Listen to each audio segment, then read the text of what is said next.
Okay, let's try this again. Yeah, what's up guys, James here. I give some more Arknights. Don't mind the previous notification. But anyways, last stream we went through Prologue 1 and 2. Let's see how much I can go through to today. But honestly, the story is so long. I mean, Arknight's story is just so much to read, so I don't know how much I'm going to be able to get through today.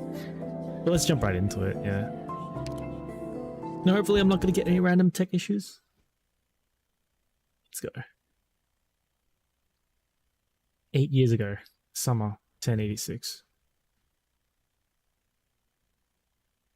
Residential district, the nomadic city of Kasdal.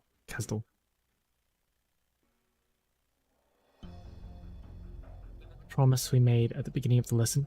Good. Keep your voice low when answering, and don't tell anyone about the classes. Tanka has been teaching you about our history for the past few months. As for myself, I've been struggling to decide what to teach you in our last lesson.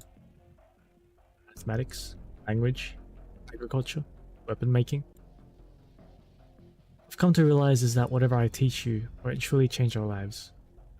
We've lived silently in despair for too long. The war 18 years ago never ended. The ghosts of Lathanian's fleet continued to haunt those who experienced that war. Many died in despair, drowned in the fear of war, and of being consumed by the black rocks that grew from their bodies. But our instincts drove us to seek a way to overcome despair.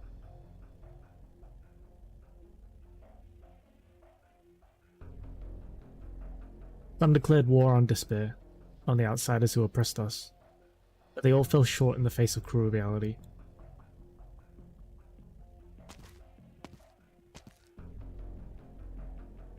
Came to see the contracts. I've never seen a more motivated mercenary than you. You trying to buy a mansion in Colombia or something? Must you feel lucky just to be alive for so long? In that sense, I suppose your name is well deserved. I had a bunch of jobs came in lately. Anything good? There are eyes on it in the city now. Things didn't turn out too well for the last few who took those jobs. It's Babel stuff. Sure you want to be part of that mess? Yeah, I trust my luck. Have it your way. There's a teacher in town who's been saying good things about Babel's outsiders. Someone is willing to pay to shut him up for good. Will do.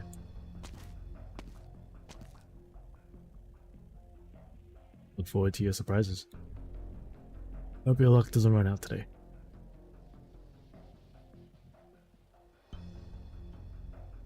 Nomadic city of Kasdal. It has been a while since good luck came back. The city has changed a lot. People come and go. He is familiar with the words Babel and military commission. There are always people fighting over things that he does not understand. He doesn't understand why the Sarkas feel the need to fight one another. He takes out the photo of the target, a mild-mannered young man. The triangular marking on his sleeve seems familiar. A teacher spreading praise about Babel's outsiders, inciting opposition against the military commission. Sorry, your luck just ran out today. He'll be around here. This place. He's been away for a long time, but not long enough to forget his home. Does home. Order. You should not have gotten involved.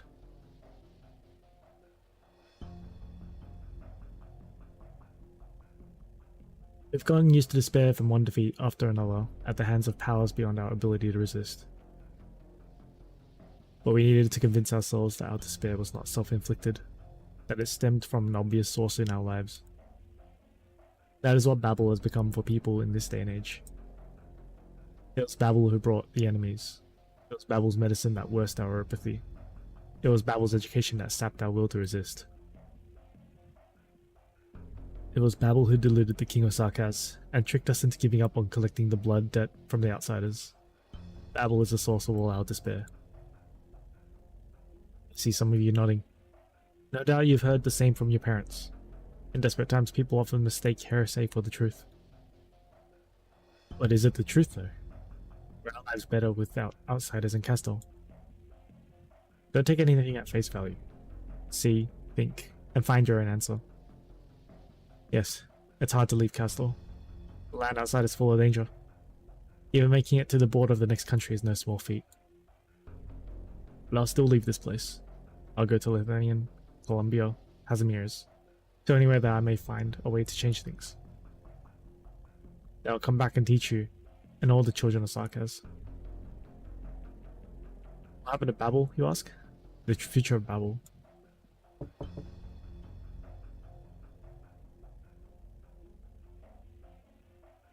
Hide yourselves. Don't make a sound. Hello? Are you looking for someone? Sorry, I got the wrong door.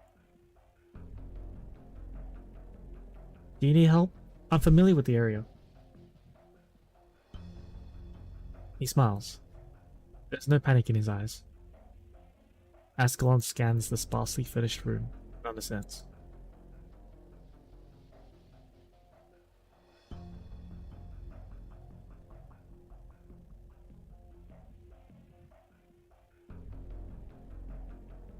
Do you live here on your own? Yes. My name is Ascalon. I'm from Babel. Thank you for sheltering him, but you must leave. Be careful. These are troubled times.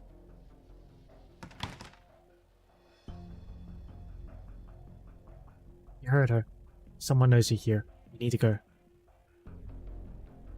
Just a military commission, but also those mercenaries who've been bringing trouble to our doorstep. I know. I'm very grateful to you for lending us your house as to serve as classroom. The children. I'll take them home. Don't worry. You can continue your classes in a few days once the storm has passed. There'll be no need. As I've said before, I'm ready to leave. I've already spent too much time here because I wanted to see the lessons through to the end. There are many places that I still need to see. Oh, don't forget the potatoes. They're from the children and me. It's not much. They'll serve a few meals on the road. Thank you so much, all of you. I should be the one thanking you. I learned a lot from you. For the past few years, Haslow's grown faster than its education and public thinking can keep up. I fear that our powers will be drowned out in destruction if we do not change the present situation. The conflicts we see in Kazdor are now a good example. This is not how the Sarkaz should be. I've yet to find another way to change all these. The answer does not lie within Kazdor. Goodbye, Oda. Goodbye. Your journey be safe and smooth.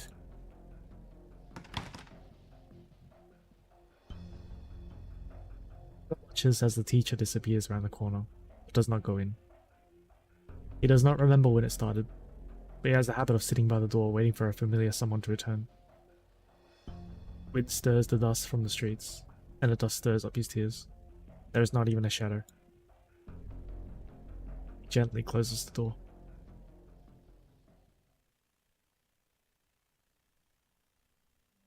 Oda. Bullock sees the target leave the house, and he sees a familiar figure that he has not seen for a long time. His blade feels heavy. He cannot move. Oda. Sorry. Didn't know. A lousy dad, but... He tightens his grip on the knife's hilt. He knows only one way to give Oda a better future.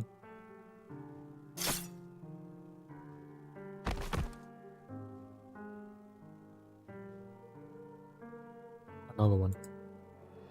A mist shrouds a corpse in the corner of the street, erasing all traces of its existence. The passing of a life in Kazdor is akin to a speck of dust falling into the ground, unheard, ceremonious, and unnoticed. His luck has run out.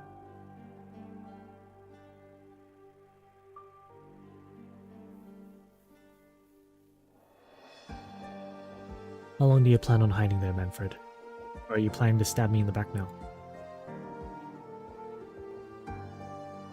Another mercenary. How many have you killed? Didn't see the point to keep count. Could kill 1, 2, 100 even. Can you kill every single mercenary accepts the contract?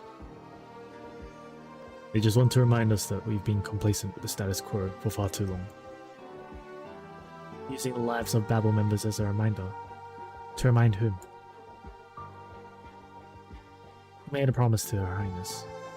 Is this what he calls protection for Babel? All I see are crackdowns on Babel and mercenaries running wild. Some things that should not be said aloud, especially not by you, Ascalon. If you don't like it, arrest me. See if you've improved at all under his tutelage. The General has taught me that there are more important things than violence. But still things, the mercenaries aren't the only ruthless cutthroats around here.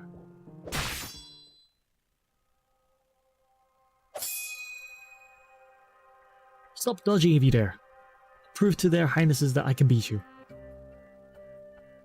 Too slow, Manfred. Where? Ah! Dead. Again. Ugh.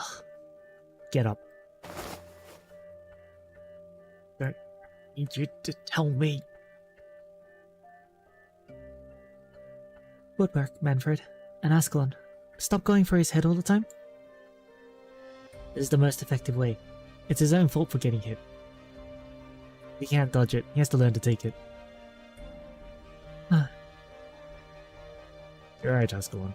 Why'd you stop? We didn't tell you to. I can take it, Your Highness. It's not over yet.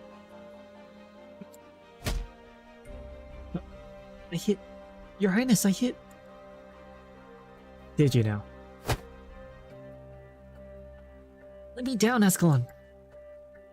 Don't hurt him, Ascalon.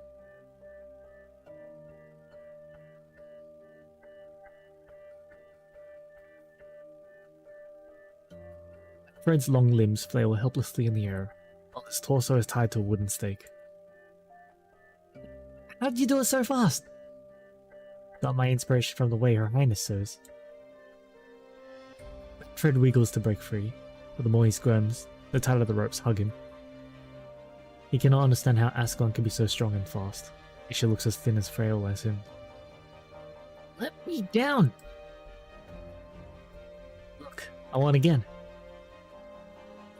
Ascalon raises her weapon high and grins victoriously at the twin sovereigns. Ascalon has gotten a lot more cheerful. What are you thinking? They're different from the other Sarkaz children. We can change them. How can we reach all the children of Kazdel? Give me time. Babel can do it. How's Manfred still alive? Because this is in the past. Time is a luxury. You know, but education is not something that can be rushed. What we're doing is leaving hope for the next generation. The flame of hope will never go out, as long as a single teacher in Kazdel remains willing to share with these children the vision of a beautiful future. Teresa casts her eyes towards the two children, full of hope for the future. You going to admit defeat or not? No! Let me down! We're not done! I'll let you down when you admit defeat. No way! I'll invite you, Manfred. Thank you, Your Highness. Whoa, why am I playing? Your Highness!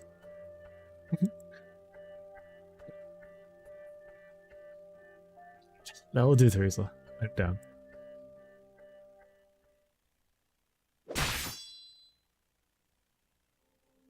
You've improved, but Teresa's hasn't taught you everything he knows. You're always the faster learner. Ever since you left the General, you've been nothing but an unjusted and a lost. It's disappointing your departure, by the way. I may not be as good with words as you are, but at least I don't just ignore the insults against Her Highness Teresa. Do you really know why Her Highness is so dedicated to Babel's ideals? Do you really know why the General hasn't openly denounced the attacks on Babel? You could have talked to him, other than turning your back on him. You turned my back? You're the ones who turned your backs on Her Highness, and the voices of so many. Teresa's who has turned a blind eye to the mercenaries' acts of violence and the damage they caused Babel. This much I know. The general's allowed it precisely because he can't ignore the voices of the majority. If the fate of the Sarkaz is doomed to fall into the abyss, what's wrong with using more effective means to prevent it? So that's what you truly think. It's what most of us in Castle think. It's not that I don't trust Her Highness. Anyone can promise a better future. But we can't ignore the reality before it. Isn't it crueler to use violence to force a child to shake hands and make peace with the murderer who just killed his father? Say whatever you want.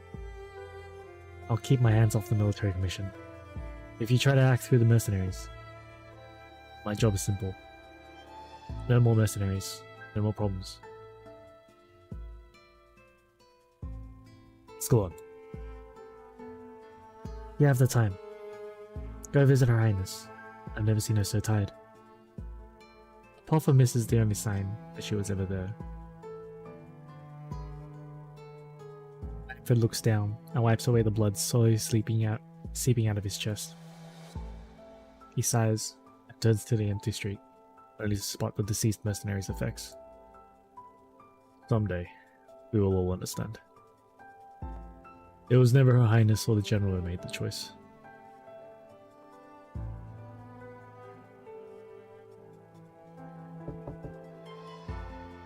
Who's there? He hesitates before the door. It has been a busy day at this old ramshackle house, from the teacher to the multiple visitors. Who could it be outside the door? Has father finally returned? And if so, what should he say?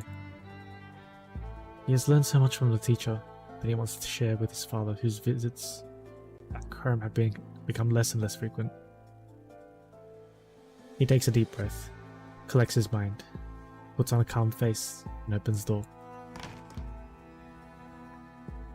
Hello? Good evening.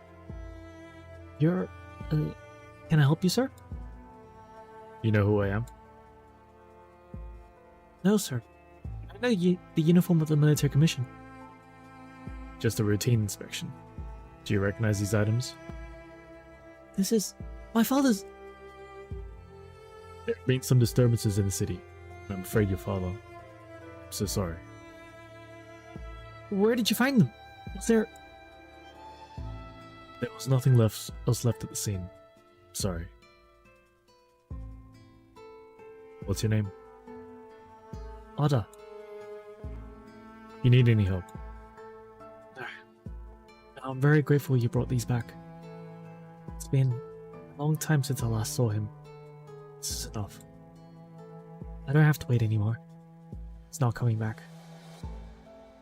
Do you have family? Or friends you can count on?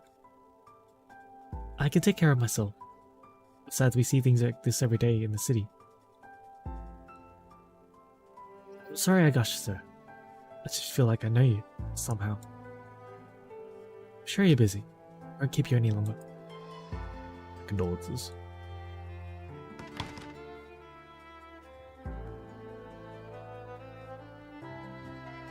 The door closes. Fred can hear the sound of sobbing coming from behind the door, but he doesn't feel sorrow. Not anymore. Oda's right. He's seen this too many times. Yet he remembers this is not what the city was meant to be.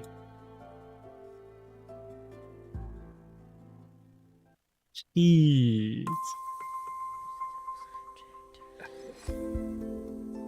You know what's even more strange? Weird, I don't know. The fact that we have both Ascalon and Otter in this island right now. We recruited both of them. So I wonder if that's like... if that's gonna affect lore or anything. But anyway.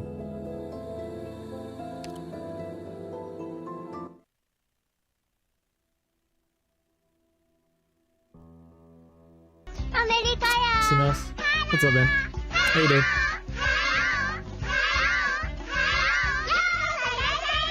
I did new karma. new karma, right? I got her in about what? I think 50 pulls or something? Something like that. It wasn't too hard. It wasn't too bad, yeah. I didn't have to cash. Just don't tell him more. Yeah, yeah, you karma. I mean, I guess that's what it's gonna be, right? Just literally just don't tell him. The nomadic city of Castle. Did you get him? Oh, her. Sorry. Let me through. This area is off limits. What happened? Are you with Babel? No. Then it's none of your business. The wall of royal court soldiers prevents order from passing. Not arts, not OP buster, skip. I'm pretty disappointed it's quick too, honestly. But the kid seems kinda... They see several familiar, crying faces in the scattering crowd. Those students? I think I could take this alley here.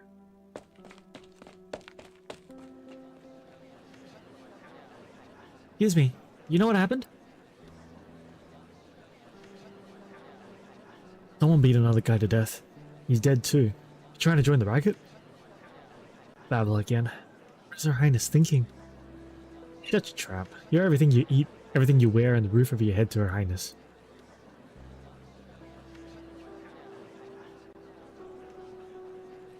Simple enough, alright? The teacher beat the father of his student to death. The teacher? How could... All the man did was scold him a little. The teacher was telling the kids all sort of awful things. That's not true. You're a Babel shield too? Kids these days. Hey, what are you doing? Oda squeezes through the crowd and sees some familiar faces lying on the ground. He finally finds the source of the commotion, the teacher lying in a cloud of dust.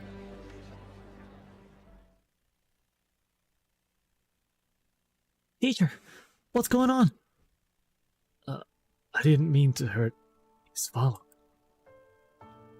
Hang in there. I'll find a doctor. No, there, him. He looks in the direction that the dying man is pointing and sees an injured child crying by the lifeless body of his father. But 1 hour in Kazdor, or I think Tolifons is right.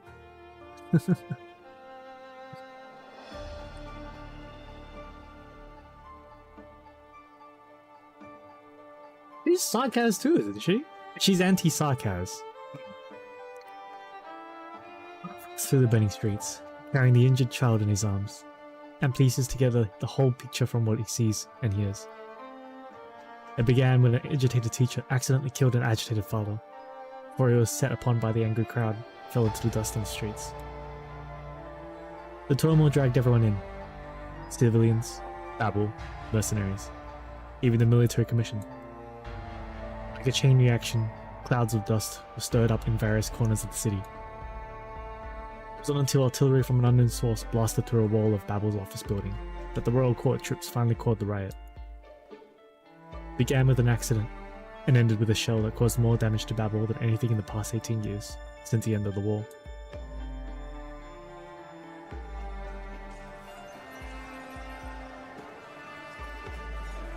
The kid is hurt and needs a doctor. Don't make me do this the hard way. Whose side are you on? Babel? Military commission? Neither. I just need to get into a doctor. Then get out of my way. My dad... It's too late for him. Sorry. Go. Don't trust outsiders so easily. Sarkaz. Not in this chaos. Thank you. But I can feel the child's breathing growing weaker as he continues on his way.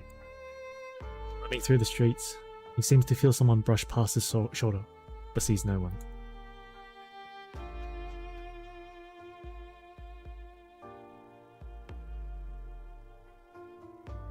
Was I imagining things?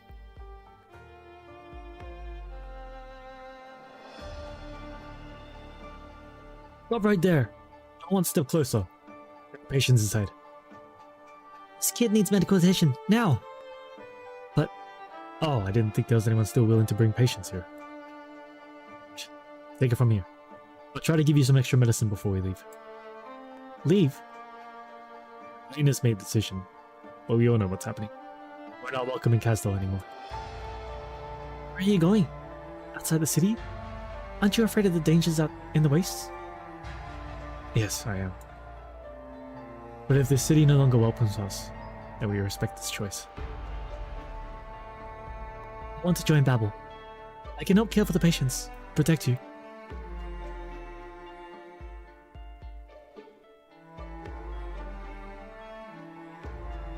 Is this the one who started the whole mess? Will he live? Don't think so. It's too much blood. What are we even doing here? Follow the General's orders. Don't ask questions. Who'd have thought something so minor would need their Highness's statement? Ugh. Is he trying to talk to us? There's nobody else around. Probably just saying things before he dies. No banshee would sing an elegy for such a sinner. It's dangerous. Bert. They can't see me. Let's hide my presence. Ooh. Student. Came from far away, following in the footsteps of my mother, to find answers in this wandering city and her two rulers. Did you find... I'm afraid the city doesn't have the answers ready yet. But I found you. The ideas that you advocated were very interesting. I was with you when you taught those children in that basement, learning about the city and Babel. Of course, no one noticed, except Ascalon. The boy has been brought to Babel where his injuries will be treated. Do you regret your end? The boy defended me. He understood, but I tried to change. Sorry about his father. I sympathize. It was not your intention to cause this tragedy. Fate has played a cruel joke on you. I hear crying. It is your elegy, calling your fading soul to the other side. Fear not, hesitate not. The myriad souls welcome you with open arms. Let my song take you beyond. Thank you. The young banshee's song soothes the mind of the dying man. The gentle song echoes through the crowded streets of the city. Banshees respond to the song of their young kin, adding their voices to the harmony. It's an elegy that commemorates the passing of an ordinary Starkhouse. Talking about the future of Babel in the lesson, but you didn't get to the end. What are you going to say? I believe that Babel will die someday. I hope I'm wrong.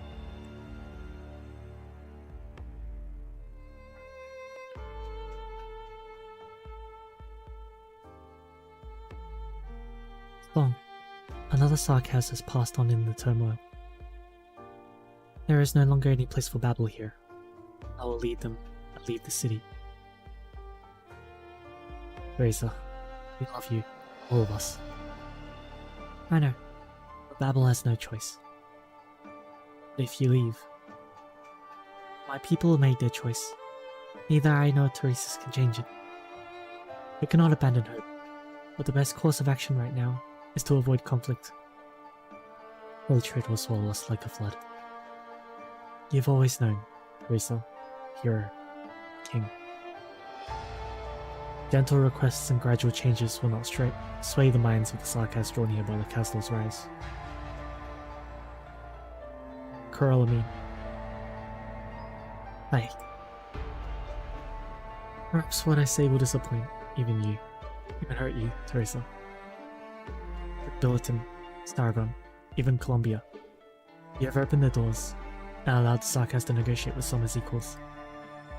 Terra has seen more technological progress in 50 years than it has for millennia.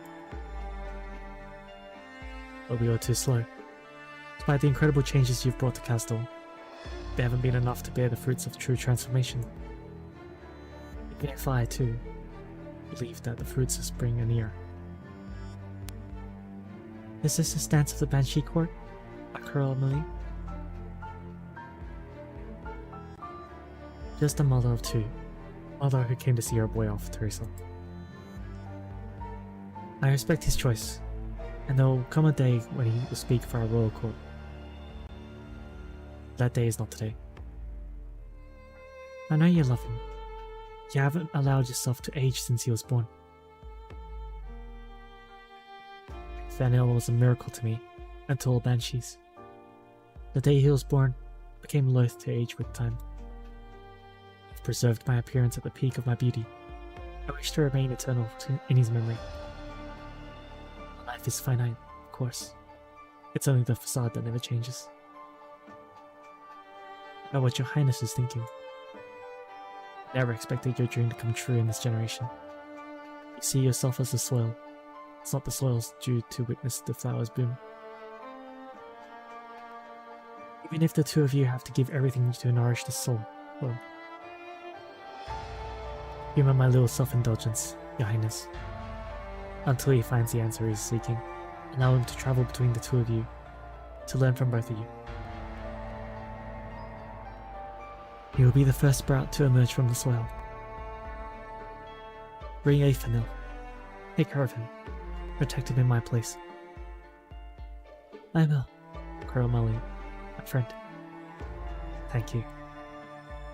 No matter where you go, no matter what fate awaits either of you, the Banshee Court will swing both your elegies and announce to all. This is my promise. It's the most ancient and powerful witchcrafts. My final parting gift to you.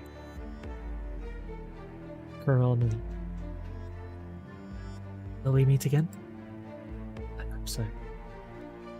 Until next time then. I look forward to the day I can hear you sing in the midst of the convalesce. Farewell, your highness. Afraid I must stay here and go no further. Aethanil will be part of your procession after all. I'm not ready to say goodbye to him yet.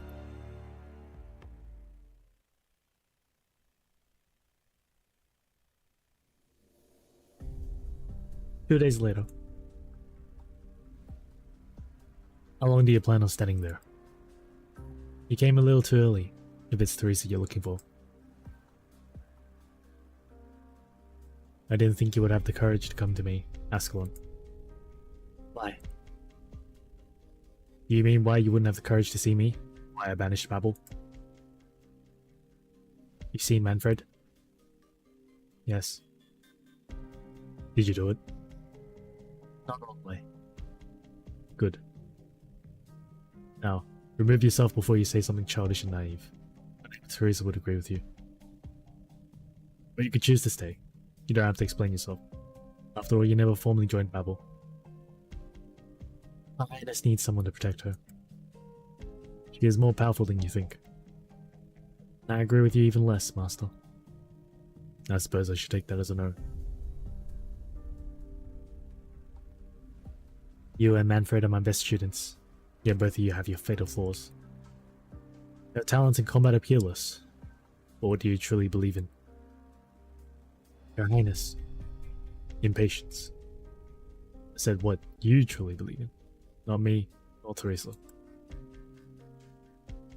You still don't know what you seek, do you? To protect? That's just empty, self-deceptive sentimentality. When you're unsure of your path, you merely project your motivations onto vague ideals. I've thought about it carefully. Perhaps. Then follow Teresa and protect her. Don't blindly adopt her ways. Think for yourself. Manfred found his answer long before you did. Next time we see each other. Never mind. Go, Ascalon. There's nothing else for us to talk about now. Ascalon falls to one knee. It turns into a mist and closes around Teresa's. The mist trembles and disperses, leaving behind only a stone knife in Teresa's hand. He recalls the day that he snatched the blade from the child in the catastrophe. You were too cold to her, Teresa's. It's a time of parting. You could have shared your mind with her. She's never been adept at expressing emotion. As her teacher, you're better than me at reading the teenager side of her. You really have no faith in her choice? She is welcome back at any time. Fred remains too complacent in his training. He needs someone to challenge him, A goal to work towards. I'll tell her. I wish you would come back too. I know. If we cannot resolve a minor conflict like this, the next one could escalate into a full-fledged civil war. If it comes to that, what we have dreamed of for a century will be for naught. That day comes and I'll kill you. Babel is ready. We will leave with those who are willing to follow. We've always kept them close. Yes, because they need me. Need you too. Kasdor needs its king. Graces. Our people have made their choice. The best course of action, for now, at least, is for Babel to back down.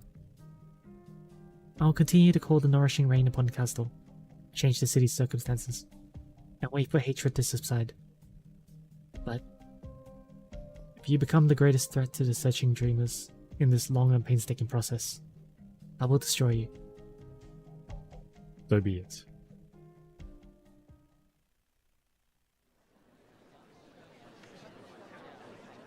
Why are they fighting each other? What is this? Mercenaries and royal court soldiers line the streets, holding back the restless crowd. It's the king of Sarkaz who brought food and shelter. It was also the king of Sarkaz who allowed oppression and hatred to fester.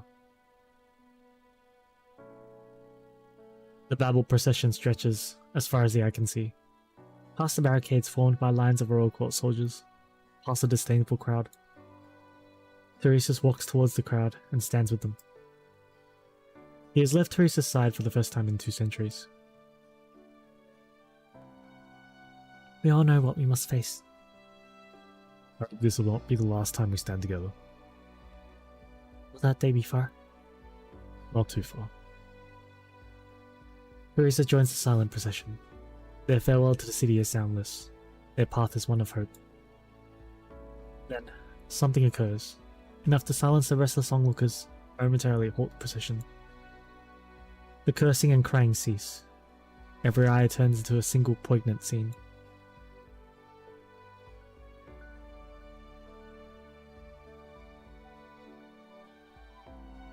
The mercenary steps out of the line to embrace his best friend in the procession. I can hear the whispers exchanged between the 2 friends by the ruins of Babel, but all are willing to wait and give them their moment of farewell. A farewell between the people and their city, between 2 peoples of the same blood. A young Sarkaz, who has lost everyone he holds dear, walks in the procession without regret. He remembers walking the same path, leaving the city in search of his parents with his older companion many years ago.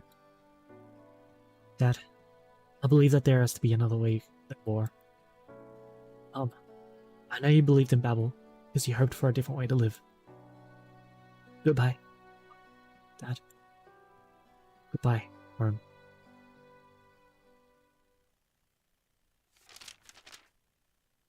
For Teresa's eyes only. I have heard of what happened in Kasdor and share your sense of loss. The city holds special meaning to us all. But Babel need not drift in the wastelands, for I've located the ship I previously mentioned in Rim Billiton. The excavation went smoothly, and the ship's basic functions have been restored after 2 years of work. It will carry the hopes of Babel into the future. Please wait for me, Teresa. P.S. I did find it on the ship. A legacy that could bring upheaval to this land. Given its importance, I feel it is crucial to discuss this matter with you in person. With hope, Kasset.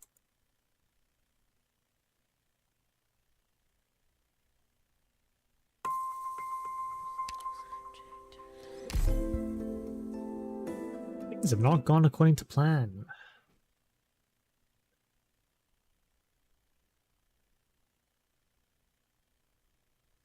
Priestess, I prepared a gift for you. What do you hear? This is... Do you remember? It's the polarization formed when AMA-10 was born. You said you found a rhythm within its waveform. Of course I had a little personal touch. I adjusted the direction of the planetary tracks array to capture different echoes. The harmony is derived from the lingering neutrinos of extinguishing stars. As for the orchestrator, I used the gravitational folds left behind when the ship sailed through the Stargate. Oh, I knew you'd like it, Doctor. The universe is singing. Even at this moment, it's still as touching as ever. This violates the norms we set ourselves, Priestess.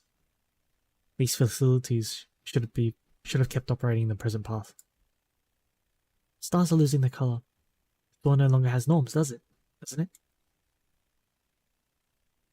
This place will fall silent soon, almost like we've never been here before. Come walk with me, before the silence comes. Get to see this world's future with our own eyes together.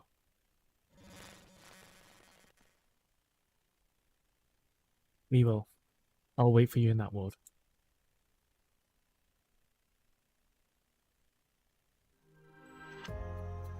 Four years ago, summer 1090.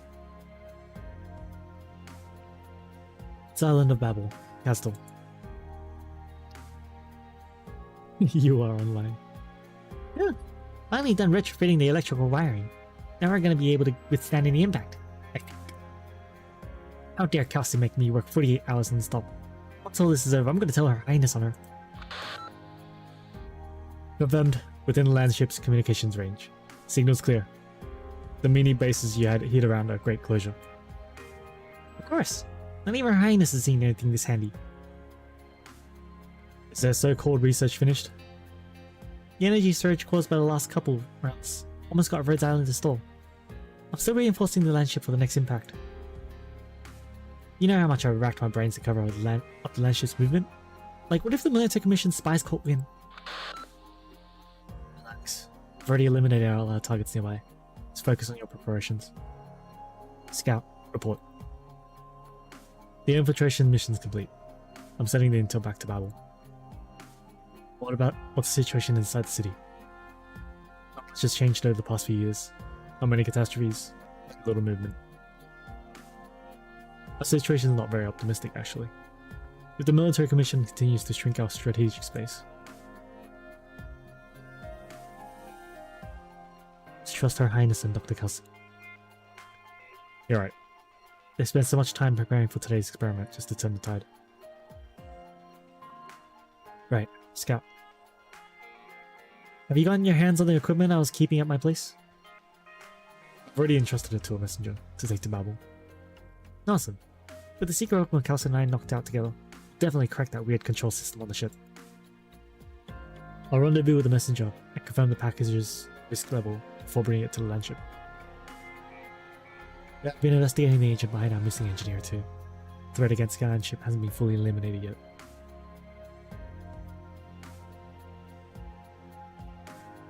Pleasure.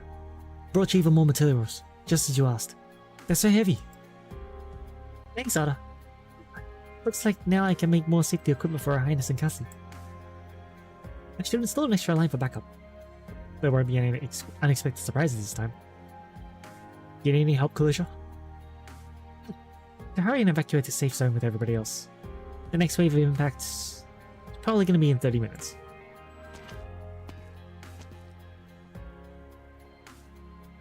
Now everything's all ready. Kinda curious. So what kind of secret experiments are Kelsey and Her Highness running? They even need to mod the energy and defense modules, not to mention these weird tests.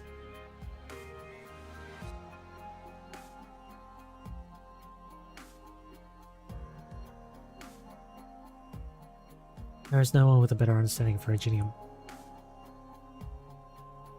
You want to solve the suffering caused by Originium. There is no better candidate for the job. The news you bring is always so surprising, even for the King of Sarkas. Are those devices really still working? Are you confident about the resurrection? The vast majority of life forms of Terra can't resist corrosion that spans such a long stretch of time. The Terra we see today is no doubt a miracle, and so are you, Teresa. But in the past, the whole solar system revolving around the sun was insignificant in it. You seem a little tense, but also a little anxious and nervous. Is there anything else that worries you? Yes, but I can't tell you. It's okay. Sorry, I shouldn't have distracted you. Focus. I can feel it. Calcid, you love this name, don't you? I've forgotten almost everything else about those days. But I still remember how, in that distant past, somebody gave me this name. Calcid. That was the last time we ever met. Calcid, I did not have much time to live. Search for traces of life. Search for hope and a future. Calcid, you'll find your own answer. Find yourself.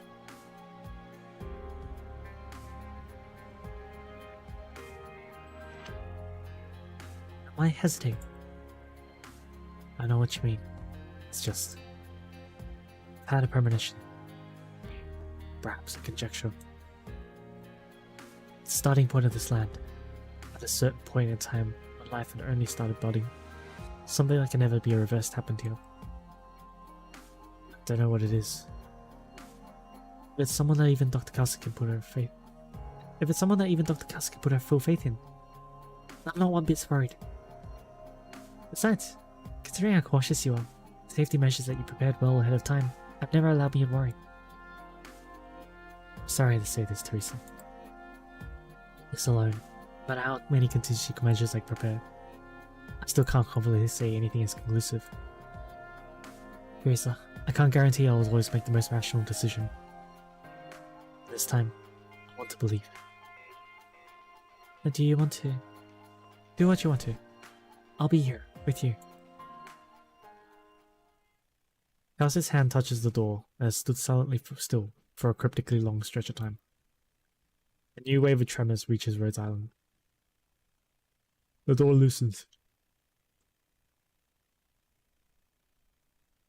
Originium will be the beacon, will become the beacon, condensed by our civilization. If one day other life forms in the universe lose their homeland, seek a way to resolve their plight, they will witness that we once shined, once resisted, and this is where we rest. We once delivered a gift to those who came after us, before our annihilation. Hope.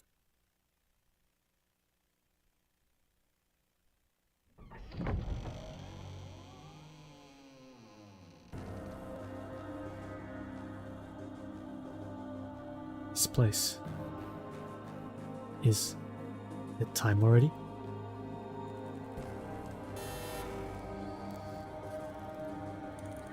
Unknown power activated. Warning. PRTS access detected. Warning. PRTS access detected. PRTS access reset complete. Administrator permissions confirmed. Communication module channels open. Communications receiver module overclocking procedure complete. Search preserver. No signal. Search Aerial Arbor. No signal. Search Celestial Fulcrum. No signal. Search. No signal. Search complete. No signal detected on any channel. Would you like to retry? So. Just me. How long has it been? Searching progress logs. Latest update. 4,755,954 days ago. Kristen Seaborn Laterano? Normal vital signs detected. Loading restoration module. Restoring. Did I wake up too early? Too late? What stage has Originium reached? Searching Originium inspection history data. No response. Originium inspection module is disconnected. Terra. Why save these redundant information? This isn't recorded in the database. A new language? A new civilization is born? It's just me. What about her? Priestess? Why? I can answer your question. Save those died in the PRTS in advance. You... A hint of unfamiliarity, perplexity, and vigilance flashed in the eyes of the person stuck in the past. Kelsey senses it from the glare of the person in the sarcophagus. Likewise, Teresa senses Kelsey's nervousness. Wait. You've changed a fair bit.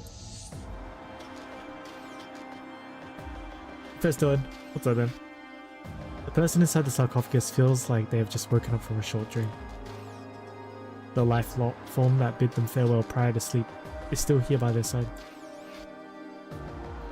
But you've never left. From the moment I left this place until now, I'm standing here before you again. I've wandered for thousands of years. However, I have never forgotten the question you left me. Kelsey waits uneasily. She needs to make sure. She needs to make sure that her hope has not gone through some kind of horrible change.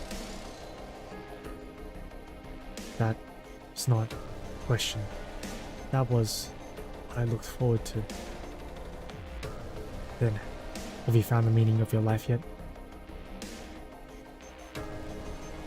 Kelsey.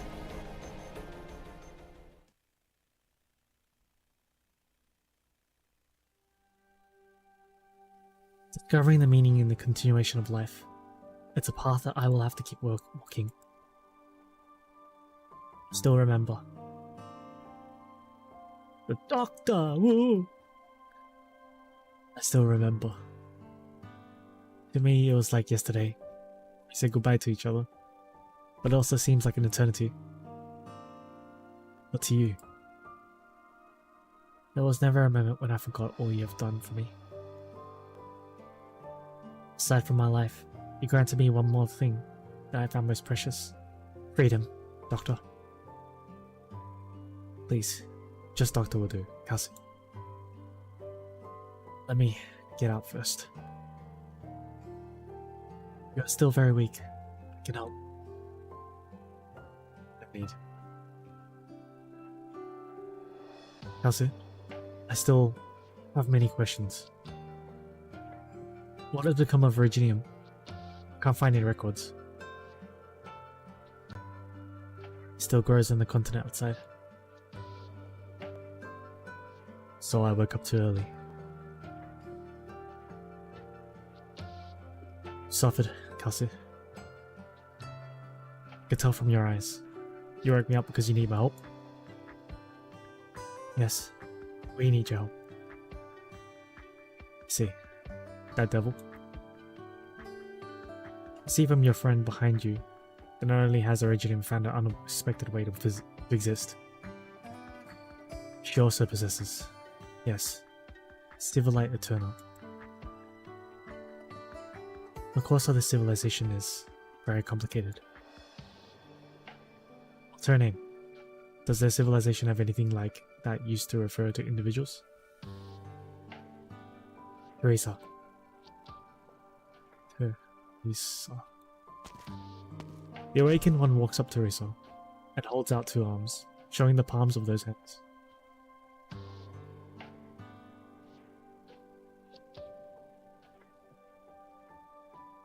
Teresa extends her hands to lightly hold the hands of the one from the past.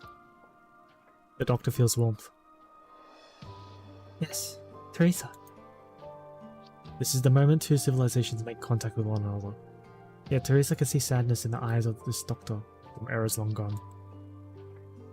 And she feels no warmth from the hands she is holding. Virginium, you, together. Speak our language?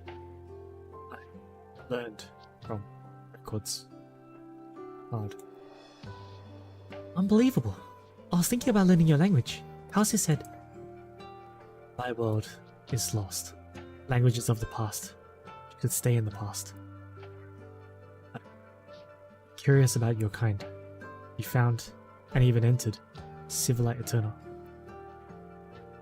I want to ask you everything about your civilization. That's the only way I can find traces of my world. The world of the past. I understand. Doctor, is that how you say it? Please forgive me. Keep holding my hands. I will show you. The doctor cannot help but be attracted to the eyes of this creature that looks like a devil. Through her eyes, the one who lost the world sees life.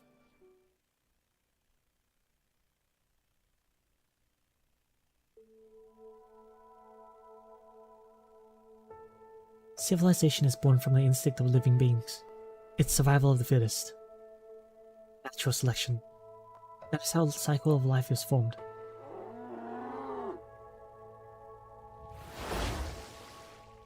Bird and beast accidentally fell beneath the ice. Pushes. A bird and beast that accidentally fell beneath the ice pushes a small cub up from the water with its head. A small bird and beast staggers on the ice and walks towards the hunters who are waiting afar with their bait. It's coming this way. Get ready. The hunter grabs the starving bird and beast cub before the ice cracks beneath them.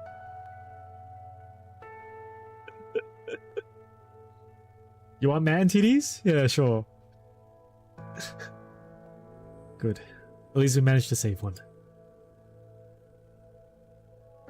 Rebellion. Going against our survival instinct is the catalyst of our civilization's evolution.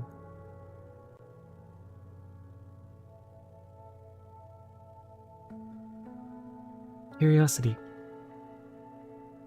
Curiosity is what we burn our lives away for. It's a staircase that allows our civilization to proceed forward. A pioneer chasing the stars is pushing forward with his fallen ally on his back.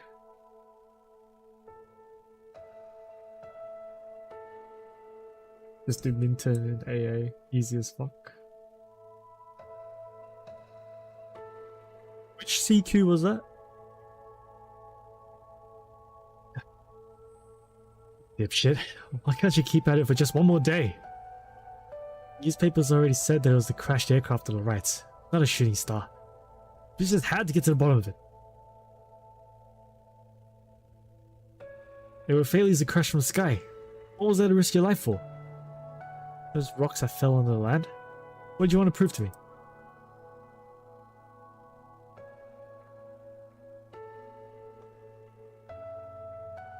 I too once saw within the black crown the sun getting engulfed, with darkness shrouding the whole continent. But even in its darkest hour, there are still those who tried to light up the light.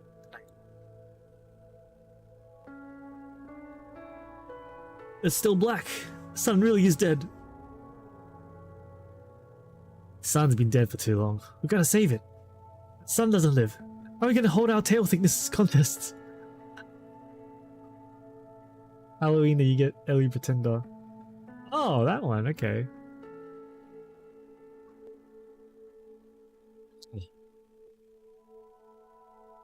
Not like it's like fight against Mecha Ellie, I think. We climb the tallest mountain and raise the torch high to light it back up. Like Ellie Thigh assassinating. Ah, okay. What if our arms get tired? Yo, build a statue of me, and my statue will hold the torch up instead. Good idea! We can build my statue next to yours, and hold up 12 on another torch too. Then if your torch goes out, my torch can light yours.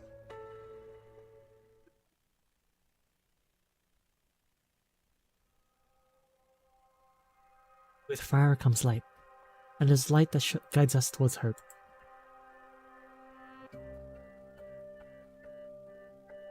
What, I do it 2 times and Minton it 2 times? Nice. And my kin sees death as a different interpretation of hope. After your body's destruction, you become one with the city within the soul furnace's flames. It's an honor bestowed only on those who are most respected. They will grow as iridium crystals and become one with Kazdal. The newborn will grow among the flooding dust and continue their march forward with hardships in tow amid the chorus of the myriad souls.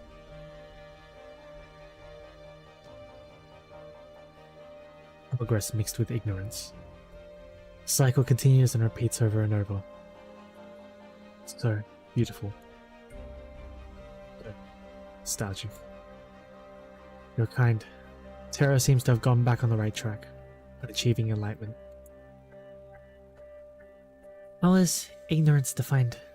How do we prove the progress of enlightenment? The way I see it, all of this is part of our civilization. But the things you showed me, most of them are extremely different compared to your race. Conquerors and the conquered have both been branded with erasable marks by this land throughout the evolution of civilization. For the sake of survival, I believe that all discrepancies will be unified, and all clans will become one. In the future that I envision, all the many lands will become one. It's a stirring belief. It's admirable. I feel that you truly love this great land. Be it discrimination, war, or disaster, the object of your love has long surpassed an individual or a clan. But if you surpass the extremes of the civilization you belong to, no one will be able to comprehend your love. On the contrary, they will loathe you. You understand what you have to go through to reach the future you strive for. There is no choice but to walk that path. I'll gladly do so. Teresa, a Terran. No wonder Kelsey trusts you. She willingly took the risk to wake me in order to help you. When every era comes to an end, there are always those who try their hardest to change the tide in the final moments. Most of the time, their stories don't end well. Nevertheless, there's no doubt you have my admiration.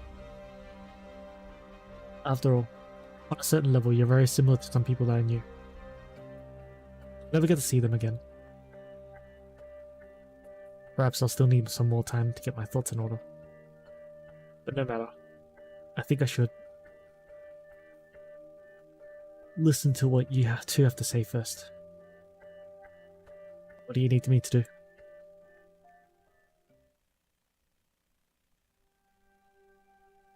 Doctor, you need to rest. I'm fine. Kase, she's given me lots of surprises. On top of that, she's given me even more challenges. Sorry, I'm in confusion. Still don't have a very good grasp of the sarcasm language. I saw a lot of unexpected things in her. Surely you did too. I manage enemies from afar, getting to know her, begin to understand her wish, finally admired her responsibility. The black crown shared with Teresa a long way history and experience it bears. And she too slowly gained foresight that no other can attain. I felt perhaps this world would be our best choice. With her, with Babel, with Terra. Oh. Yes.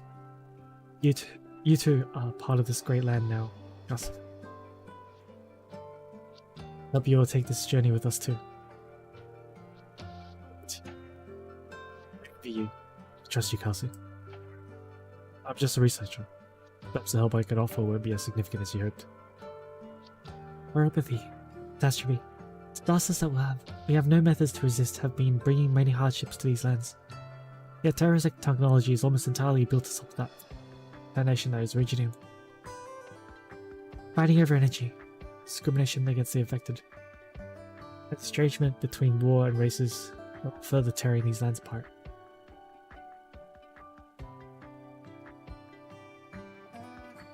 Right. Efforts are yielded very little. That's because we know practically nothing about originating. We know nothing about this great land. To the sky and the ocean. Where did the ancient ruins come from? How exactly were we born? We hope you'll be able to find answers for us. Probably Kelsey must have shared some of those with you. As for originating, sorry to say that the person I am now can't give you a good answer. But at least, I'm not answering their everything.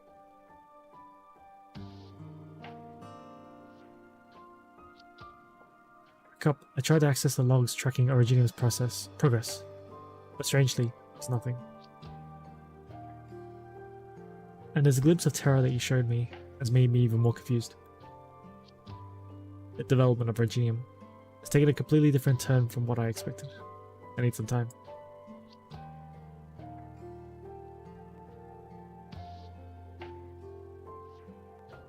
I need to explore and see this great land for myself, to understand how Reginium has influenced culture, life, and the environment.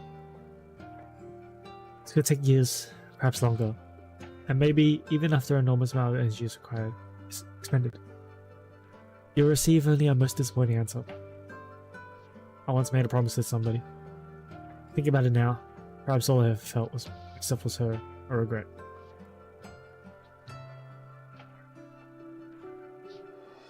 That's why I won't make a promise lightly, Kelsey. Forgive me. In that case, we will wait. No matter what your answer may be, that will last until the day of your return, Doctor. Thank you. Sorry, I'm a little hungry.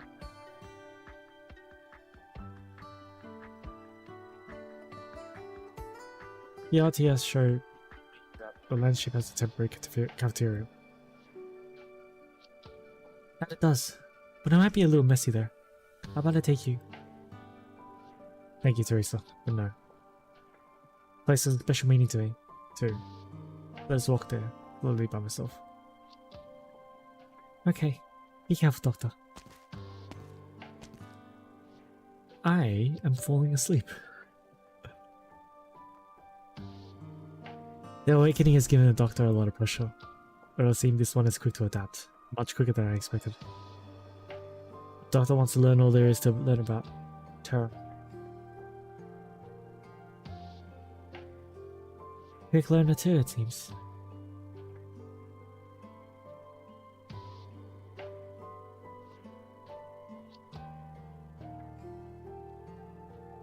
If the children were like the Doctor, perhaps they would have the chance to master even more languages and travel to so many places across Terra. Teresa, you should go back to your room. Go back and look for the others.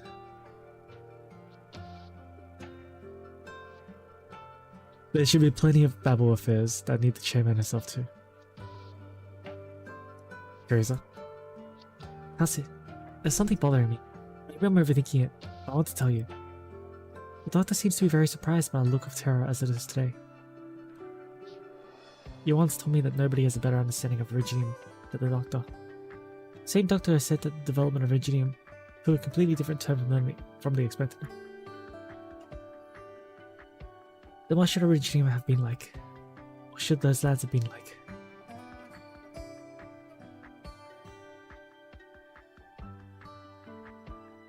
What should the sarcasm been like?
Oh boy. Okay, we're back. Problem. My game crashed too. I need to skip to where I was before, but I can't remember. So hang on while I skip to where I was before.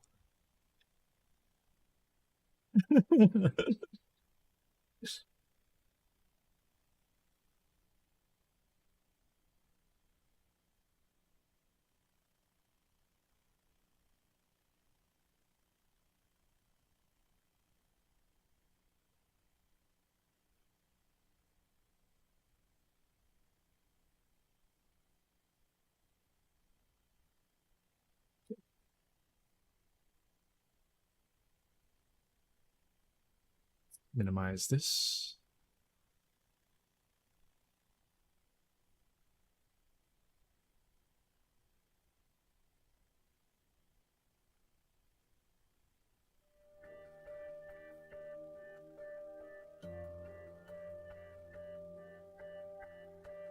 I don't remember exactly where we're up to. I want to skip up to it.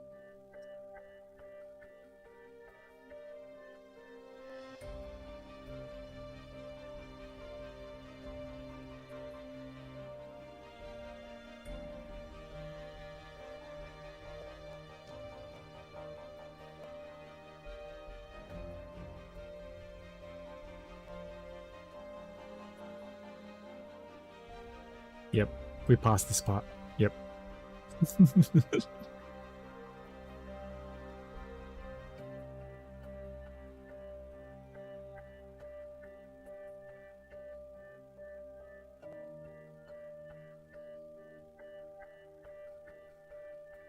Did we pass this part?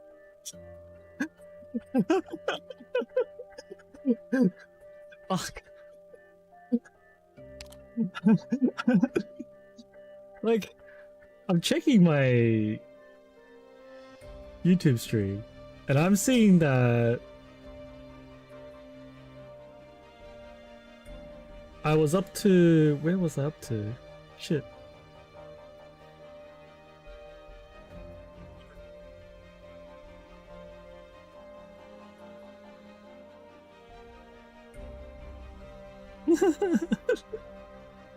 Oh, this is the problem with Arknights' story, man. It's too long.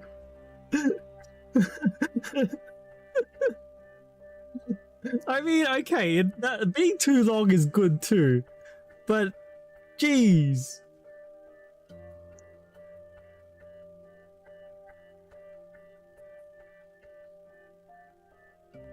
Yeah, so it's Teresa speaking to Ascalon.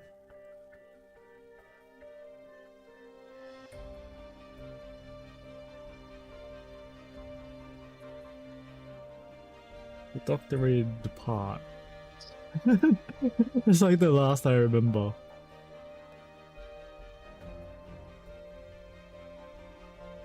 Yeah, I remember this. Hang on. What do you need me to do?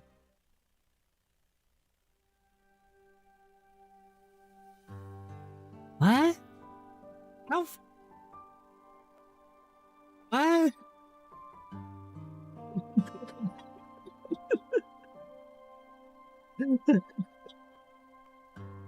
I legitimately don't know where I'm up to.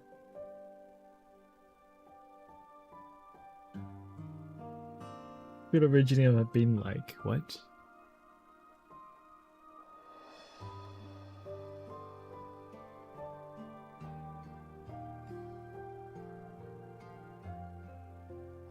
Fusion. I still don't have a very good grasp of the sarcasm language. Okay, yeah, it's before this.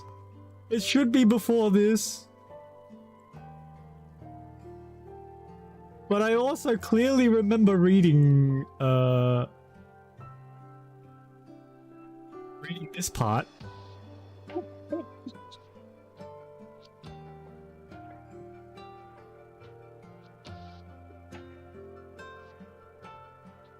I don't remember reading this.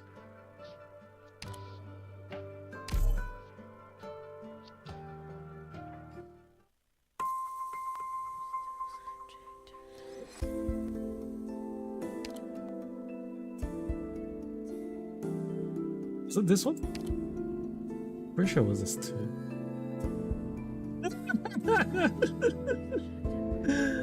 Oh my god. Yep, okay, it was there. It's just way, way far back. And it keeps going. It keeps going. Okay, yeah. It is here. It is here. it is here. It's just like super far back.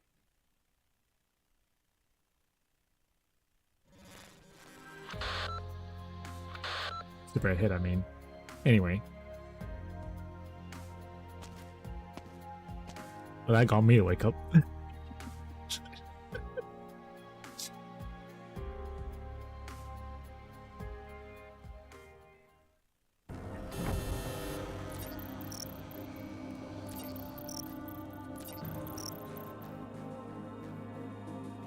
You know what? I don't remember us.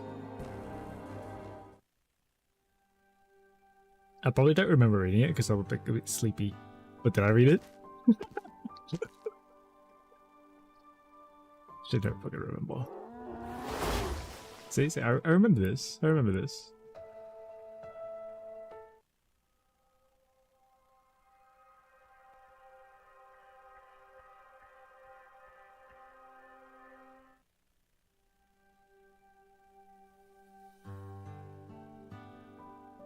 I'll just continue on from here.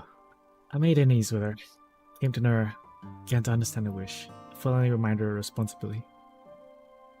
That black crown shared with Teresa a long history and experience it bears, as she too slowly gained foresight that no other can attain. Felt, perhaps this will be our best chance. With her, with Babel, with Terra. With Terra. You too are part of this great land now, Cassie.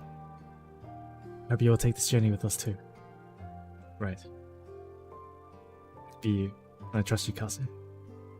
I'm just a researcher. Perhaps the help I offer won't be as significant as you hoped. Yeah, I remember this. Her apathy, catastrophe, disasters that we have no methods to resist have been bringing many hardships to this land. Yet Terra's technology is almost entirely built atop the foundation as originating. Fighting over energy, discrimination against the affected, and estrangement between war and races are all further tearing these lands apart. We tried, but our efforts yielded very little. Because we know practically nothing about Originium. We know nothing about this great land. What happened to the sky and the ocean? Where did the ancient ruins come from? Exactly were we born? I hope you'll be able to find answers for us. Surely Kelsey must have shared some of those with you. As for Originium, sorry to say that the person I am now can't give you a good answer. At the very least, not an answer to everything. When I woke up, I tried to access the logs for tracking Originium's progress. Strangely, it's nothing. This glimpse of terror that you showed me has made me even more confused. The development of Originium has taken a completely different turn from what I expected. I need some time. I need to explore and see this great land for myself, to understand how exactly Originium has influenced culture, life, and environment. It could take years, perhaps longer. And maybe after an enormous amount of energy is expended, you receive only a most disappointing answer. I once made a promise to somebody. Thinking about it now, perhaps all I ever left myself or her was regret. That's why I won't make a promise lightly, Kelsey. Forgive me. In that case, we will wait. No matter what your answer will be, Babel will last until the day of your return, Doctor. Thank you. Sorry, I'm a little hungry. The RTS showed me that the landship has temporary cafeteria. That it does, but it might be a little messy there. How about I take you? Thank you, Teresa, but no. This place has a special meaning to me too. Let me walk there, slowly, by myself. Okay, be careful, Doctor.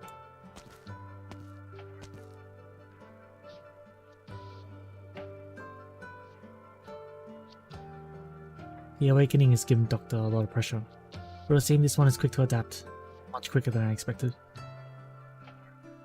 The Doctor wants to learn all there is to learn about Terra. Quick learner too, it seems. If the children were like the Doctor, Perhaps they would have the chance to master even more languages and travel to so many places across Terra. Teresa, you should go back and look for the others. There should be plenty of Babel affairs that need the chairman herself too. Teresa? Kelsey, there's something bothering me. Maybe I'm overthinking it, but I want to tell you. The doctor seems to be very surprised by the look of Terra as it is today. He once told me that nobody has a better understanding of a regime than the doctor. The same doctor has said that the development of a regime took a completely different turn from what he expected. Then what should a regime have been like? What should the lands have been like? What should the Sarkas have been like?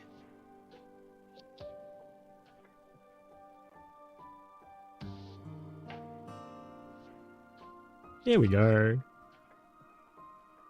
Is the doctor ready to depart? Right. The doctor applied for a transport, some defensive weapons, and nothing else. The doctor stated an intent to avoid combat zones. Alright, we'll just abide by the doctor's wishes.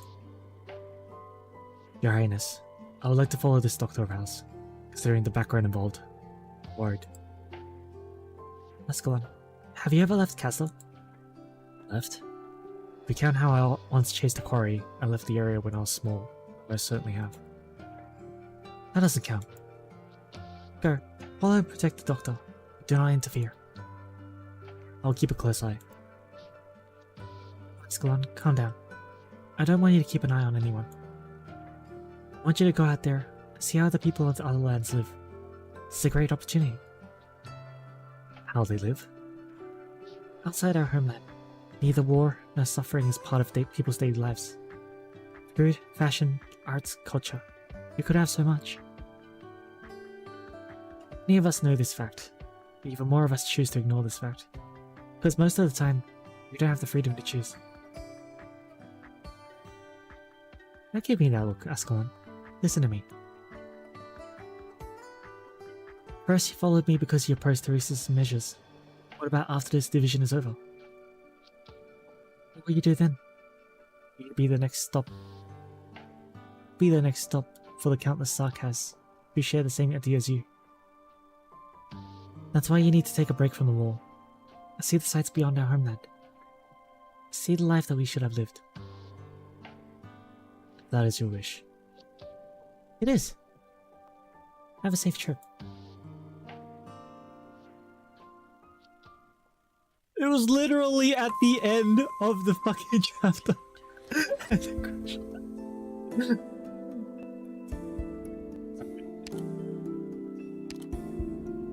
Let's keep going. Let's keep going.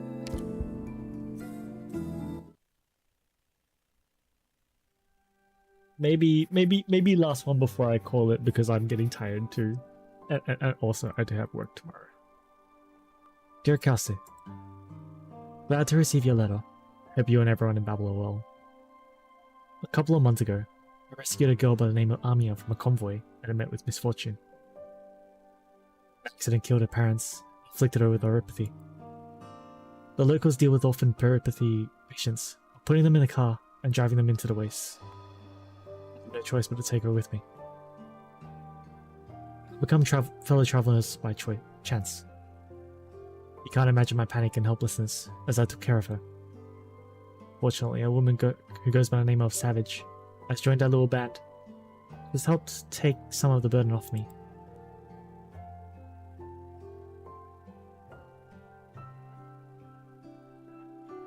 Shadow leaps out of the dunes in the moonlight.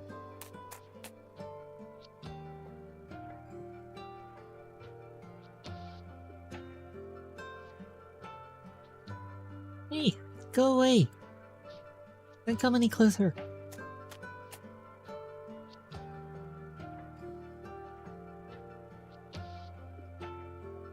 Seem to have made them more excited, Amia.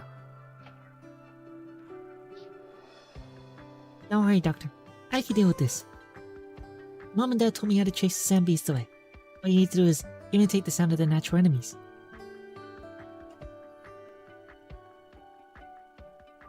Wait, that wasn't right. Was it Chip Chip? Still not right. What was it again?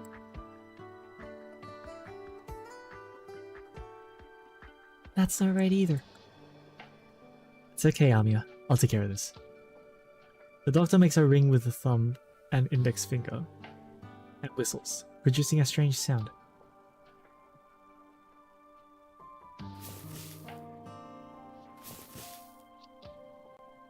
Wow, Doctor. That was just like the real thing. Let me try. Amia presses her tiny hand against her lips, but used too much force, and only gets a sound out after going all red and puffy in the face. A pair of whistles echo across the wastes, sending the sand beasts scurrying underground. The child's laughter replaces the whistles. Then the laughter fades away to silence, and a soft little sigh. Come here, Amia. Son, look. Sand beasts ran off. Never remember, even after Mom and Dad taught me so many times, that I couldn't protect you, even though I said I would. Your hand's still wounded. It hasn't fully healed. Don't worry, it doesn't hurt. Anyway, don't you remember? It was you who taught me how to make that sound. I did? See? Like I told you. Your brain slows down and you start to forget things if you don't sleep. I don't want to sleep. I'm scared that I'll dream of those things. You told me you dream of your parents too. Yeah, sometime before our ride gets here. Have sleep. Can I come closer? When I wake up, first thing I want to see is you. Of course. Why not tell you a few stories while we wait for Savage?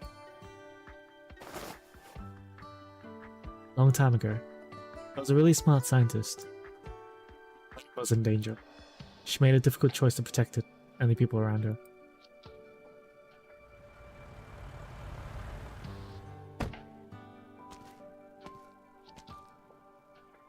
Dozer, I found a vehicle. We'll be able to go to the next... He's sleeping.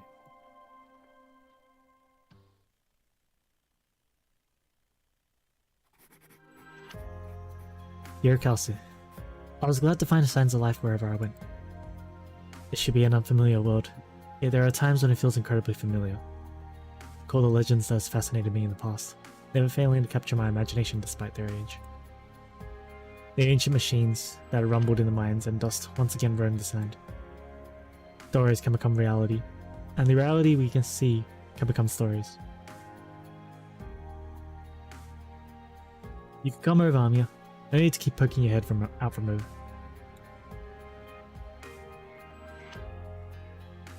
You drawing, Doctor? Am I interrupting? Of course not. Take a look. Is it good? It's the mining truck we just drove together. I've been drawing lots of our experiences. Small Amia.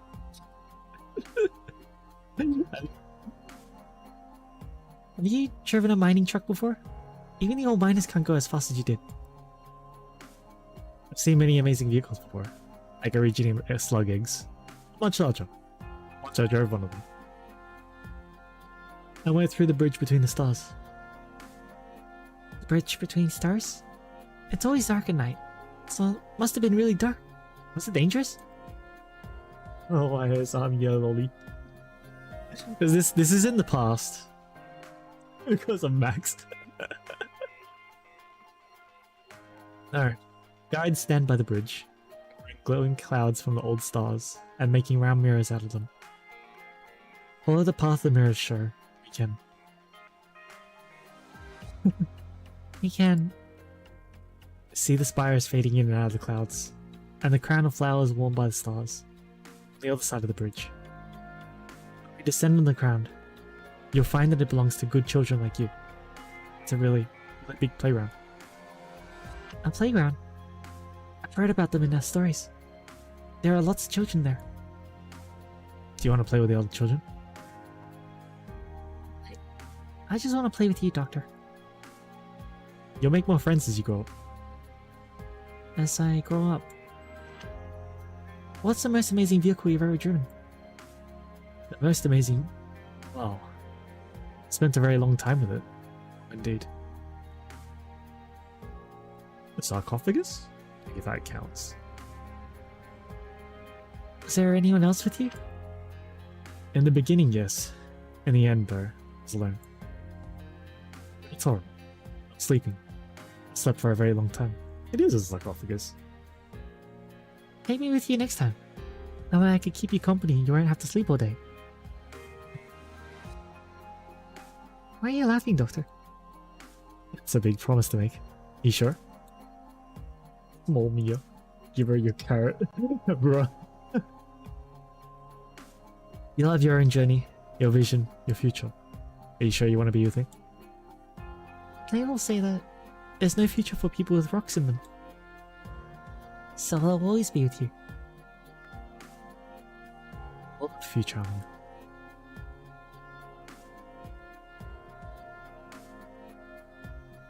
How's Amia doing? Still not great? Still a bit of fever. Maybe neuropathy complications from all the excitement. Hard to find neuropathy meds around these parts. She acts like it's nothing during the day, but keeps having nightmares. Poor girl. Every survivor of that accident was infected. No exceptions. Bruh. How long does it take for neuropathy to progress in a child her age? It's different for everyone. Some disintegrate the day after developing acute symptoms. Some suffer for more than a decade of misery.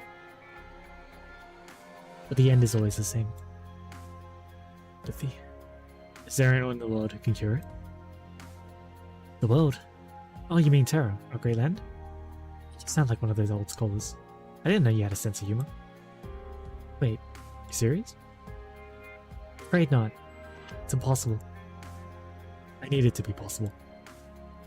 People couldn't imagine the nomadic cities a few centuries ago, could they? Find a way, before our symptoms deteriorate. It may be hard, but that doesn't mean it's impossible. Say it to a room, Billy, and they'll think you're making fun of them. You never fail to surprise me, but I just can't help but believe in you. Is that the charm of being smart?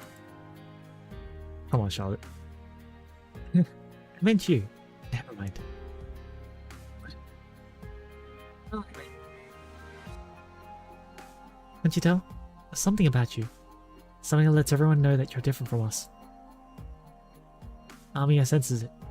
Children are more sensitive than we know. God damn it, you guys. Is it that obvious?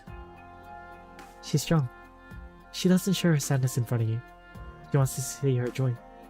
She doesn't want to be a burden to you. She's trying to take care of you. You became the only pillar in her life the day you saved it. But she knows you were never supposed to cross paths. She's afraid that you'll abandon her too. Don't worry, I won't leave her. Now that's a spirit. I knew you would say that. Dear Kelsey, I thought I would never be more passing. Thought never be more. Huh? thought I would never be more a passing visitor in this place. History would never remember. I feel like that's worded weirdly. This intentional isolation made me forget reality. I'm here on Terra, this great land. I don't know what made me feel it, but the warmth of life coming from a child's palm stings my heart and makes it burn.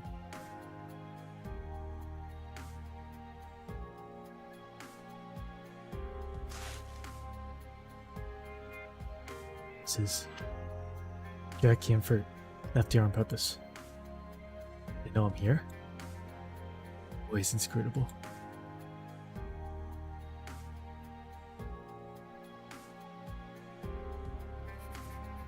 Dear Casting, I'm planning to take Amia back to Babel. Savage has done her best to find medicine for Amia, but my ability to treat Amia's neuropathy is limited under present conditions. I know that Amia isn't special, by any objective standard. I know that Babel faces a crisis no less complicated, but I've decided to bring her back. I met many people along the way, fretted over money at times, benefited from people's generosity at others. I've seen new things, even some that surprised me for the first time in a long while. The convoy that we were travelling with broke down.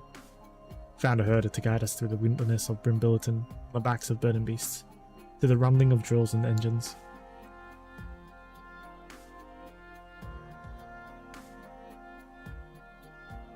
Good boy. Good boy. Are we really not going to Yan, Doctor? We're going somewhere else to cure his sickness. But there's no cure for neuropathy. There's no such thing as impossible puzzle, Amiya. There's a place called Babel, where people I trust are working hard to fight this disease. Let's work with them. Will I have to spend a long time there? That's it. Okay. Sometime at least. But don't worry. There'll be a lot of people with you, caring for you. I'll be there too.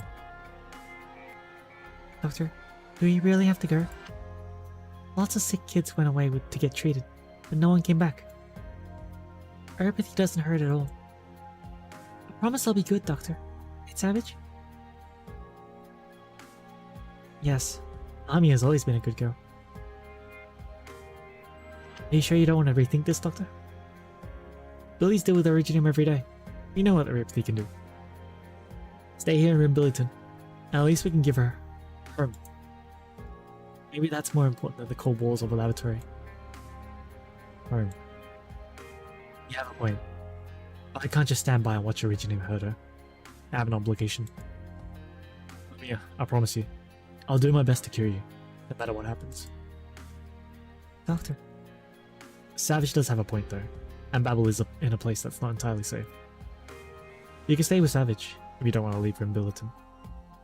Sorry to force this decision on you at such a young age, but you're a strong girl, and we'll respect your choice. The doctor's right, Amiya. No need to knee-jerk an answer. Think carefully about it. I trust you, Doctor. Turns out I cannot time out or ban myself.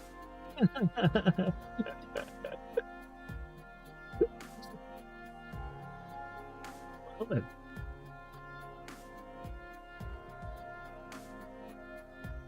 Just that, I'm a little scared. Thank you, Amiya.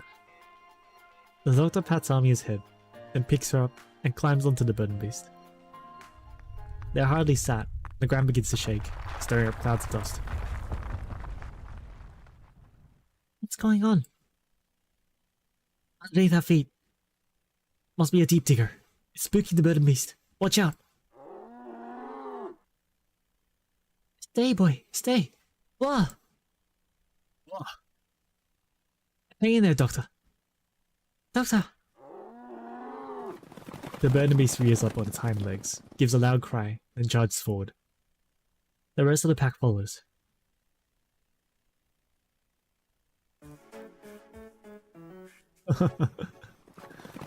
They run towards a shallow shoal, splashing water everywhere.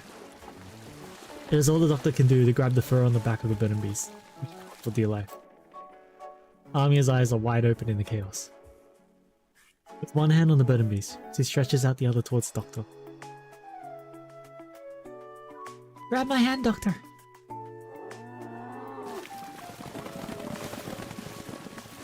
I have to get them to... Whoa! Hang on, it's speeding up. I'm trying. Hang in there, Doctor. I'm coming. Hurry! Whoa! In the end, I was thrown from the back of the burden beast into the water. My hindquarters and back burdened with pain. I gagged on the water rushing into my nose. It also made me feel like I was truly living on this land, after spending almost half the year traveling across it. I heard the sound of my life surging.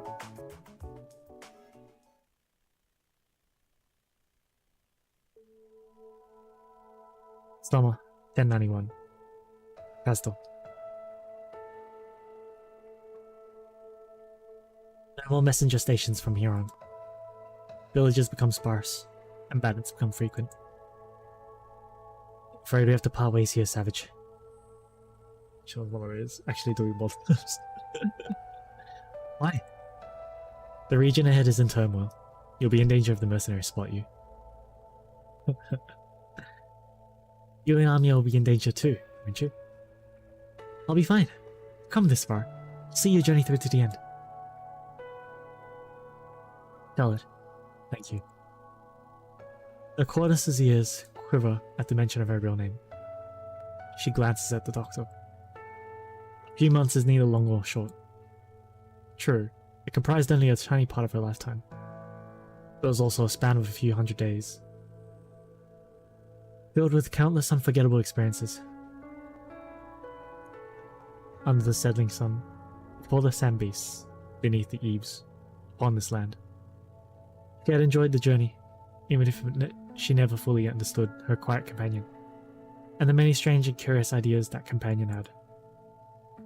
The Cordis who goes by the name of Savage sighs. What could she do? She is not as smart as the doctor. Will you come and visit, Savage? Of course. The doctor said Babel's new base is being worked on by Billy engineers, right? We will see each other soon. Then, I'll be waiting for you, Savage. Good girl, Amia. Now though, I need to figure out how to take you and the doctor through the wilderness. You and Amia stay here, rest for a while, Doctor. See if the transport hub ahead has any good vehicles to hire.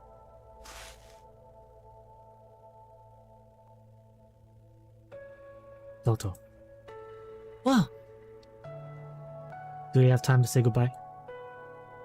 The longer we stay here, the more dangerous it gets. The Cordis girl seems rather determined. It's better for both of you to part ways here.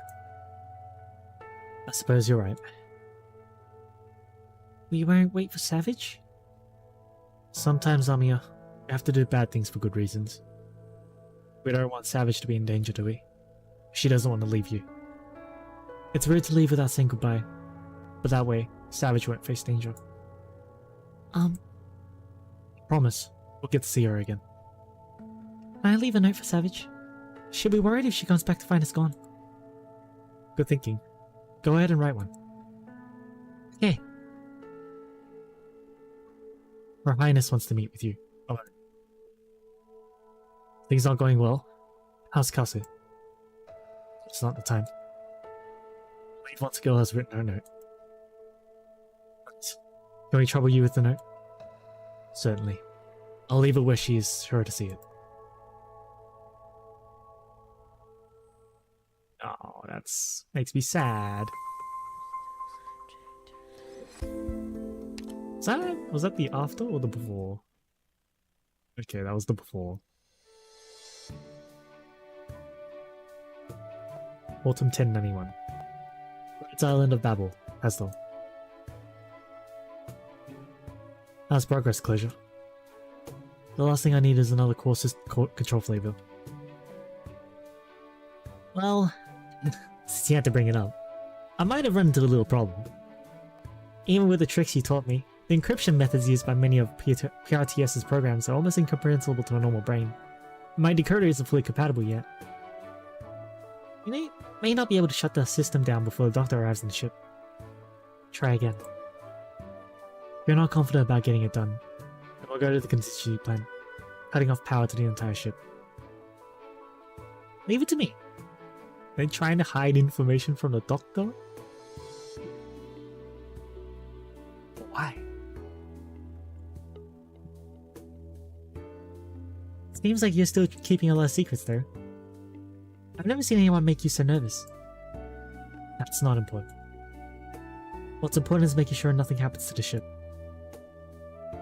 Ascalon's report says the doctor looks like an ordinary person. Pretty decent one too.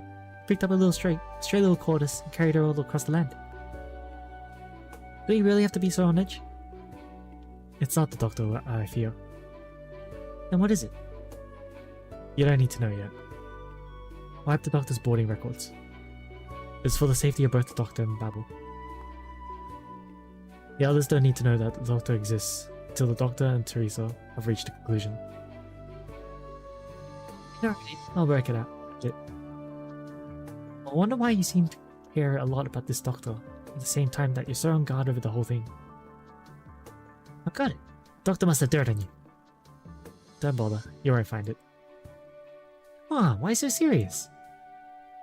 What about the girl? Same conclusion, no change. I cross-checked all relevant Rimbilitonian records, and had scout check with informants inside the military commission. Amia's background comes through clean. Parents were killed when the convoy transport and the laser mining module got attacked. The attack itself was purely coincidental. No one knew they were transporting sarcasm-related cargo. Our military commission wasn't involved. She must have gotten infected in the mess. Enough for the doctor she'd be spending the rest of her life suffering in Rimbilliton. I'll handle the girl's examination and treatment once she's on board. You still concerned about her? Yes, I am. She's too young, and she hasn't had proper treatment since contracting neuropathy. I'm that kind of concerned. I don't want the doctor's kindness to be the reason for delaying her treatment. Plus, Teresa could call her a gentle child who has the right to choose her future.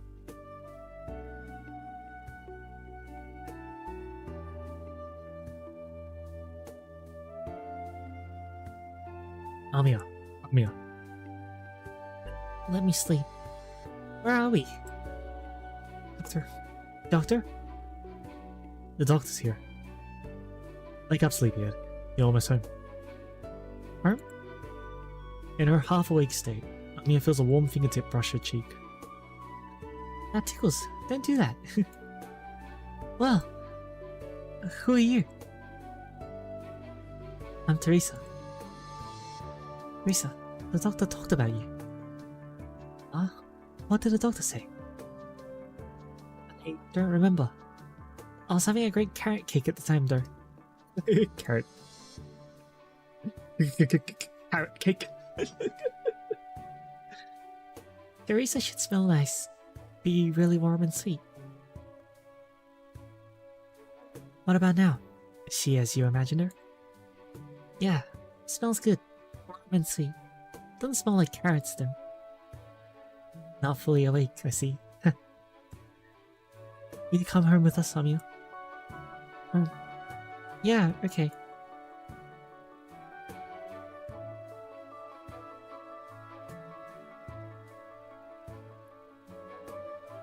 Outside of Rhodes Island of Babel, Castle. The tiny quarter sleeps soundly in Teresa's arms, leaning against her neck. Wait, leaning? She pats Amiya on the back and turns towards the doctor, who is clearly tired. Thank you, Teresa. Didn't expect you to come pick us up personally. Looks like you're not quite all-knowing, Doctor. You have much to learn when it comes to childcare, at least. Sure enough. You look different from when you left, Doctor. How was the journey? I saw a lot and learned a lot. There are plenty of interesting things on this great land. I also met Amiya. It's a miracle I was able to save her. Amiya. She's even cuter than your letter said. Poor girl. Fortunate in some way. Her condition is getting worse. I need to bring her in for treatment. How's Babel been? And the time I was away? Not quite smooth sailing. We have a lot to deal with, but not everything needs to be handled right away. You must be tired after your journey. Get some rest. Thank you, Teresa. Mia, we're home. Doctor? Did I fall asleep? Oh, Amiya, you're awake. Why don't you come down? Teresa will get tired if she has to keep holding you. Amiya nods, jumps down from Teresa's arms. Will you hold my hand, Amiya? Doctor? It's alright. Teresa's my friend. You can trust her. You'll be spending a lot of time with her from now on.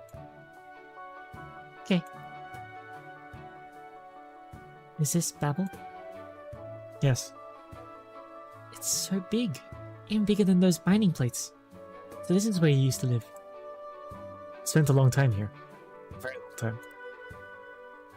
Is this your home? Yes, Amiya. This is the doctor's home. Right, Doctor? Yes. It's your home now, too. Will you let us help the doctor take care of you? Alright. I'll go wherever the doctor goes.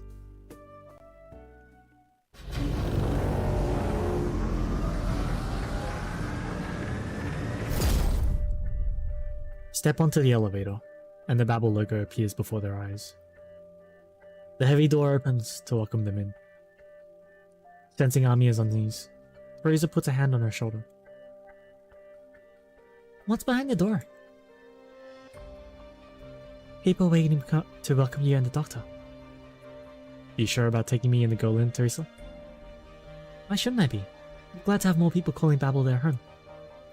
Many here don't know you, though, so I'm sure you'll be busy for the next few days. How should I present myself? Good question. You should talk to Cassie first. He's been waiting for you. Tell her your concerns, your questions, and the secrets in your heart. She'll be very sad if you didn't. You could have. If you really want the King of Sarkaz to reveal the thoughts that you're loath to tell, I will. But I can feel you're still wavering. Let's go, Amia. Doctor, we'll go to her.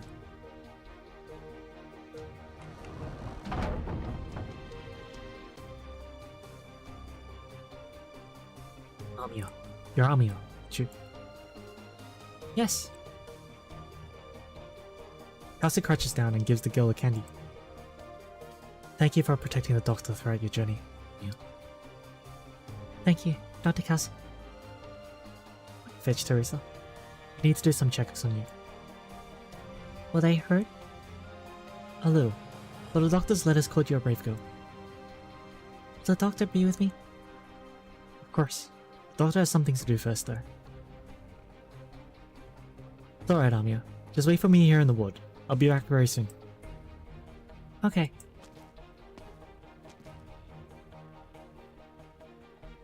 You'll need to do a full checkup later too, Doctor. Wait. Doctor. Yes? Do you plan on leaving again? No, I think I've travelled enough. If you've made up your mind, respect your decision. If nothing else, you're concerned about Amia's health, even though she was a complete stranger to you. There is no fundamental difference between these new lives and us. I'm glad. Glad that you chose hope in the end. Welcome back, Doctor.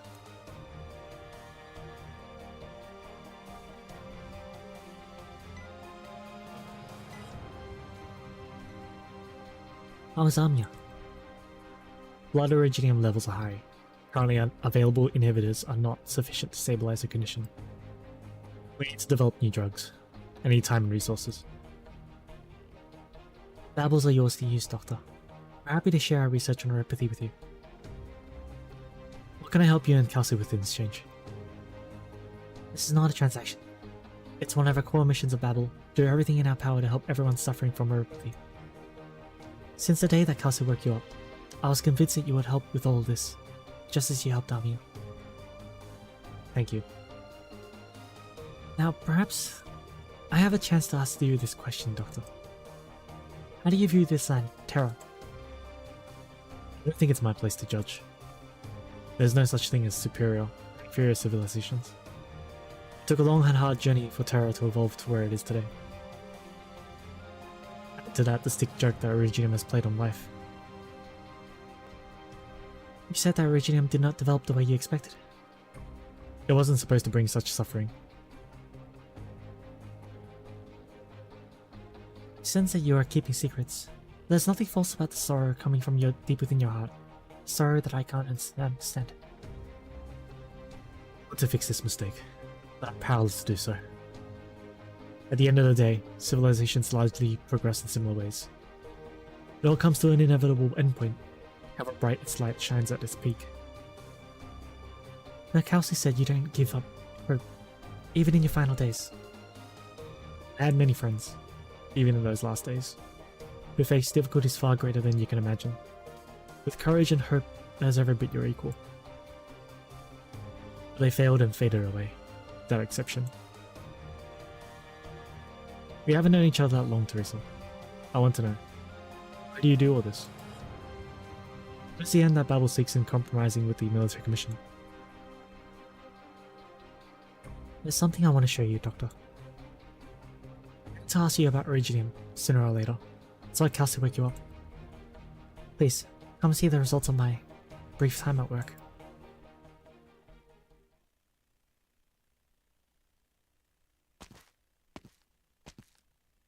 We're almost there. This place is barren, even by the standards of catastrophe-heavy region. The closure has spent some time and effort to maintain this dangerous little trail. A forked trail in the midst of originium formations. You're not keeping any fewer secrets than I am, Teresa.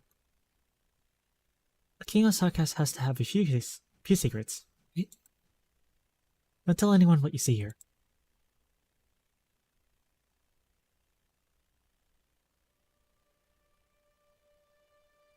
A long trek through the originium-filled wasteland leads to a small garden. In the heart of the catastrophe, amidst the ruins, a nameless plain that neither night nor the stars can find. Tiny white specks mark this little sanctuary, isolated from the rest of the world and the wild lands around it. Even the wind seems softer here. There's a forgotten greenhouse that harkens back to a time in the distant past, when the land was still pure and untainted. The great man stole fire from up above and lit a corner up in this night sky. Teresa picks up a white flower. This place represents the cutting edge of Babel's and my research into originium. Flowers? No, originium. I'm sure you understand, it's not originium arts that made these flowers bloom. The information inherent in originium, the reversal of the assimilated universe. You've already come this far? Did Grace understands originium better than the Sarkas. Still, what we know is merely the tip of the iceberg compared to the entirety of originium. Even with Kelsey helping us understand the nature of originium, the furthest we have gone is transforming a palm-sized piece of active originium into this garden. Group. This little flower is my small contribution. I need your help, Doctor. I want to see the day when flowers cover the cliffs and valleys of Kasdal and all the lands beyond. It's a future worth taking risks for. You've seen how Kasdal has been mirrored in war for its entire history, Doctor. Now, at least, I want to use the power of originium to create a home for Kasdal. People can live in peace, safe from war and invasion. In the more distant future, if we're able to fully harness it, we'll be able to change the entire face of terror. If catastrophes didn't bring rain of originium, or soft, fluffy clouds. If the infected no longer suffer the pain of rocks growing out of them. I don't suppose there's anyone who would have such an absurd dream. You're different from all the Sarkas, Teresa. Flowers that cover the entire land. What a picture of life that would be.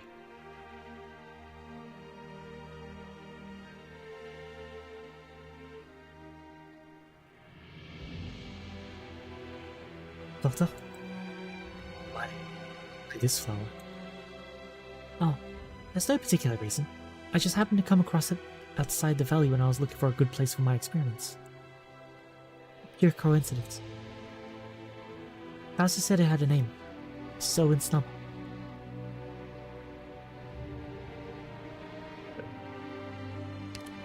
No. In someone. It's adapted to changes over the years, so you could give it a new name. What do you think, Doctor?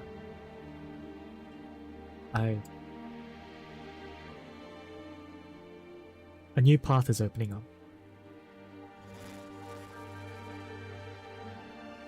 A path to self-destruction.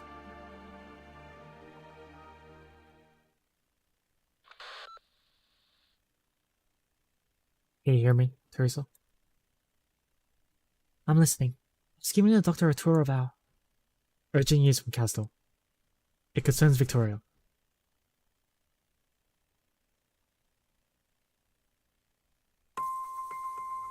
Urgent news from Kasdal about Victoria.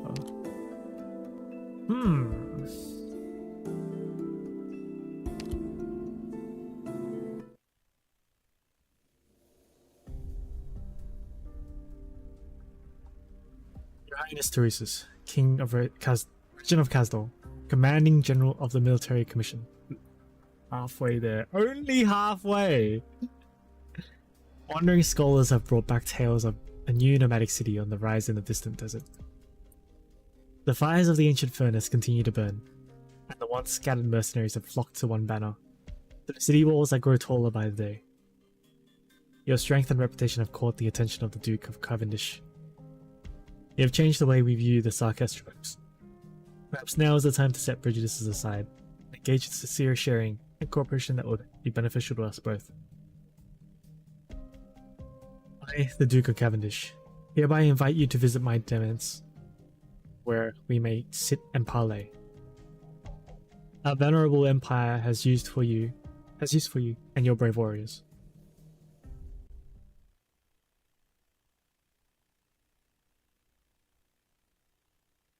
Winter 1091.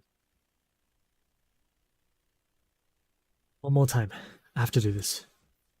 No point talking about curing eropathy if I can't do something so simple. Ugh. Still no good.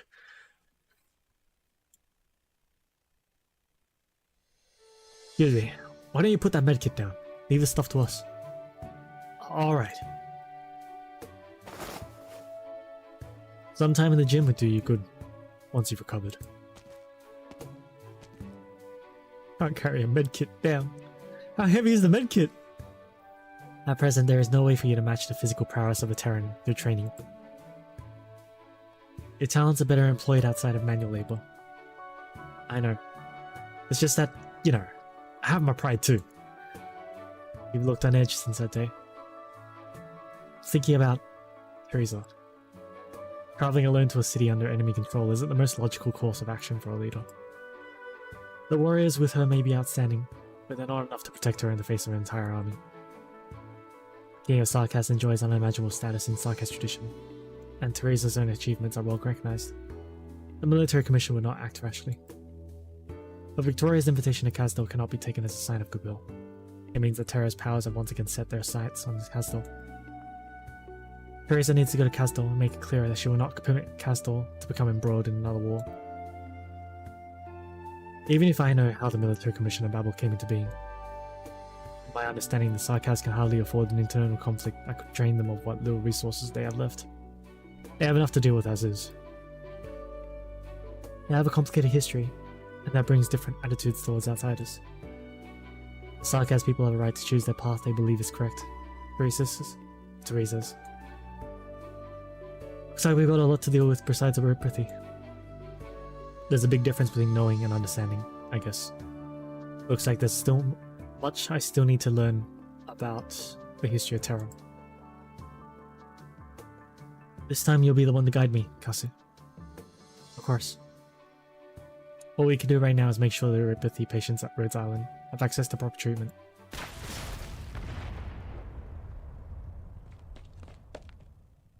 What's going on? An attack? Now?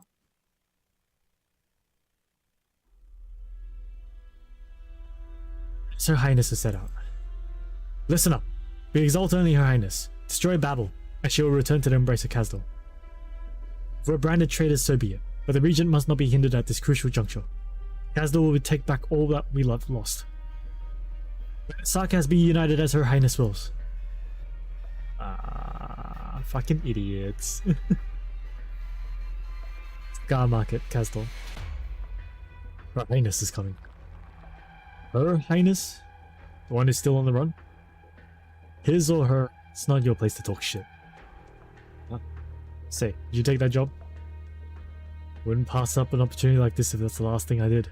Londinium, that Donos scum. They say the columns in the feline palace are covered in gold, and nobles walk on floors paved with glowing stones. Capital of a great empire. Commission from a Grand Duke. It's gonna be so much money.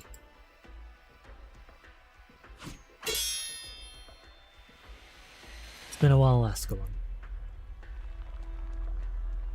It's been so long since you last visited. I'll sit down and catch up for a bit. You're sending mercenaries to London. Now, I must object to that accusation. People just follow money, and it leads to what the Regent has provided in London. You're dragging Kazdal into another war. Dragging Kazdal into another war? Have you been fooling around with those dreamers of Babel for so long you've forgotten what it means to be a Sarkas? Since when have the Sarkas been apart from war? The giant's hand lunges forward. Ascalon is surprised to find that she cannot avoid his fist. Seeing the future is hard. Seeing through what you will do next, less so. Do you think you were the child of destiny, so special you could bridge the rift between the siblings? Think back to the day when you saw them for the first time.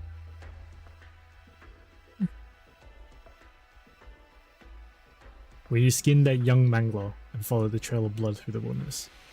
Until you walked into a storm and met the King of Sarkaz. How did you? How did I know? Are you surprised, Ascalon?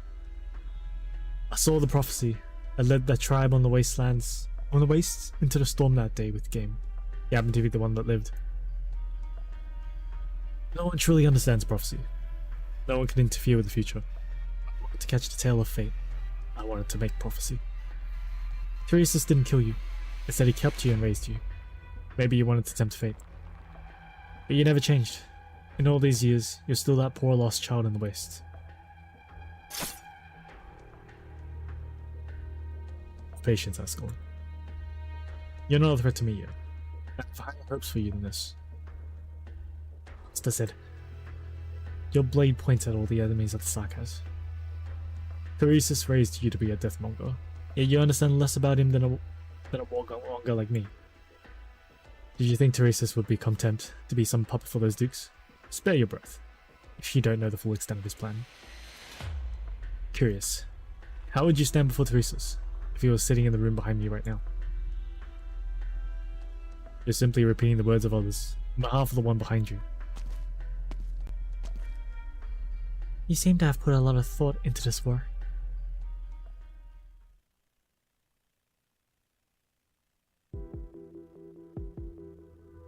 How many hostiles? Exact numbers unclear. We've detected hostiles both in front and behind us. A lot of them.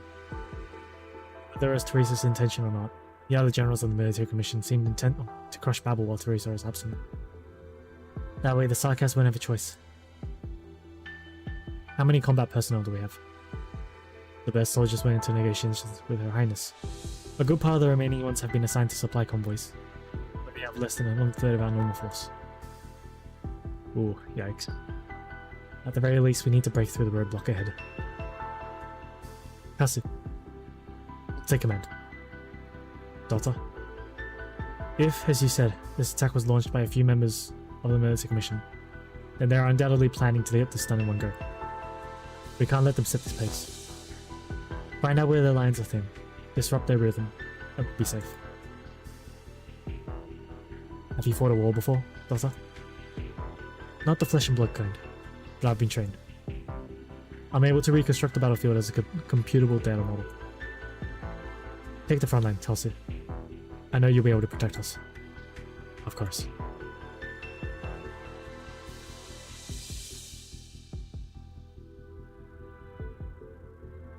Welcome to the Scar Market, Your Highness. Things must be busy here lately. Going against the will of the May. Am I right, Your Highness?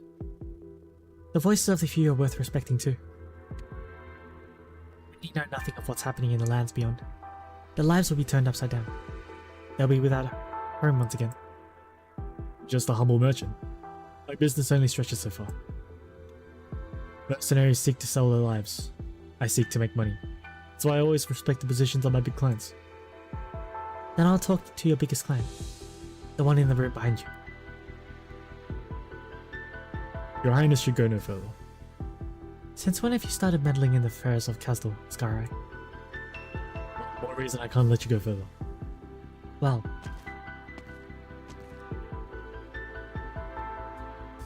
is this the confessary?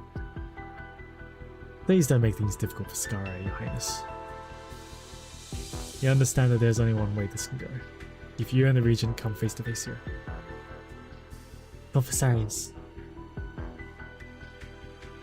I beg Your Highness's pardon. Looks like you've made a decision. Is this Teresa's position? It is. He has decided to abandon our city. Not abandon. Take a step forward. To go on a long expedition away from home, that's all. You have made us stagnant. We want to progress. Confessarius is right. Oh, it's incest, man. I still remember when you and Teresa's came here for the first time. Even fate itself stepped aside for you two when you stood together. Look at the people here now. Castle is divided. You can still command any Sarkas to your will as the king. You can kill all of us who stand here right now. Do not ask them if they're still willing to follow your dream. The bustling Scar Market has lost its usual commotion. Scattered mercenaries stow their weapons and stand with heads bowed in reverence. In their eyes is silence, but the King of Sarkaz hears their voice of their hearts clearly. Certainty, excitement, desire, anger. Most of you have made up your minds. Then there is no point for me to try to stop you.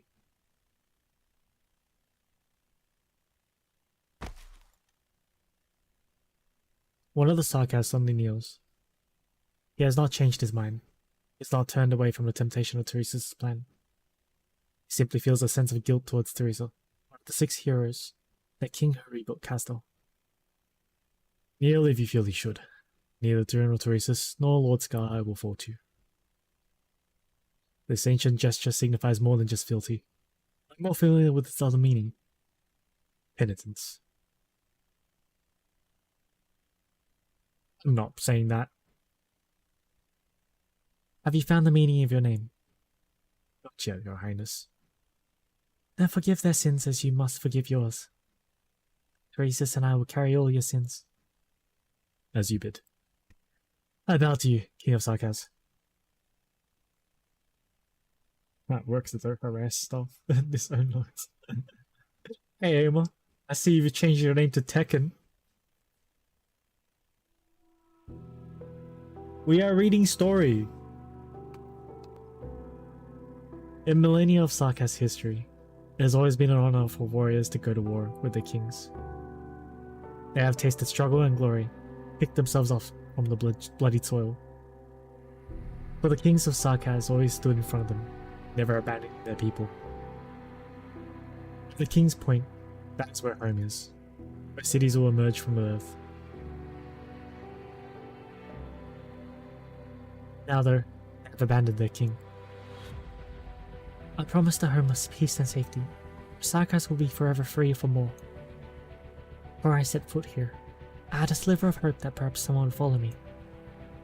But I saw fire in your eyes. I saw the city that none of you had seen with your own eyes burn. The ancient city comes in many shapes and forms in your eyes. A city of desire, a city of hatred, a city of wealth, a city of glory. You all believe you will plunder what you longed for in that unfamiliar land. That's why I changed my mind. I decided to see Kazdal's bravest warriors off. Kazdal will embark on a path of conquest for the first time in many years. I honor you, even though I never wanted to take this step. You answered Teresa's call and dove into yet another campaign of hatred. Death awaits you far away from home. Yet you still choose to leave our home and go to Londinium. The sorrowful king of Sarkaz walks among her people, to bow her heads to avoid her gaze. Yet their determination does not waver, even if it means defying the king. Going. Voices rise and fall, as though the warriors are singing an elegy for themselves as they go to death. We exalt your highness, but we cannot follow you anymore. The regent promises that Londinium will be a new start. There lies the Sarkaz future. There lies our future. Take care of yourselves, my warriors. If you will never return to Kazdal. The white figure passes through the departed crowd. The king's people are unmoved by her words. They no longer follow the king they once exalted. The other possibility for her people, the home full of flowers that she strived to build, did not come in time for the Sarkaz.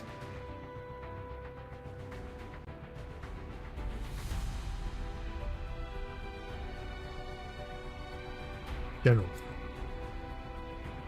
you knew this day would come. What do you think? Hesitate, and all we've worked for will be naught. Venus did not hesitate. Neither should we. Make your preparations then, Manfred. Do not forget the feelings that burn within you, here and now. No matter what they are.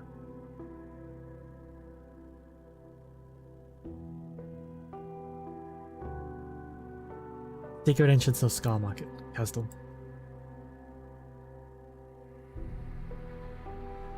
I need to be down, Ascalon. Join us when Babel goes strong enough to provide shelter for more people. Being followed. Your Highness! Wait, Ascalon. He's not hostile.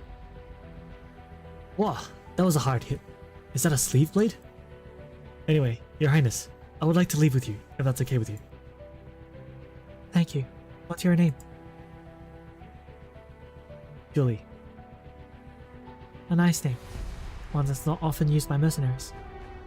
Did you make it up yourself? No. I don't have a name. Someone else gave it to me. She said having a name gives one a sense of belonging. She's right. Why not follow the rest of them to Londinium? I've had enough of fighting. She says Your Highness will bring about a life we don't have to fight anymore. That's why I came to check it out for her. I wanted to challenge you before deciding whether to go with you. I didn't even have the guts to raise my sword when you stood before me. You're a strong warrior, that's for sure.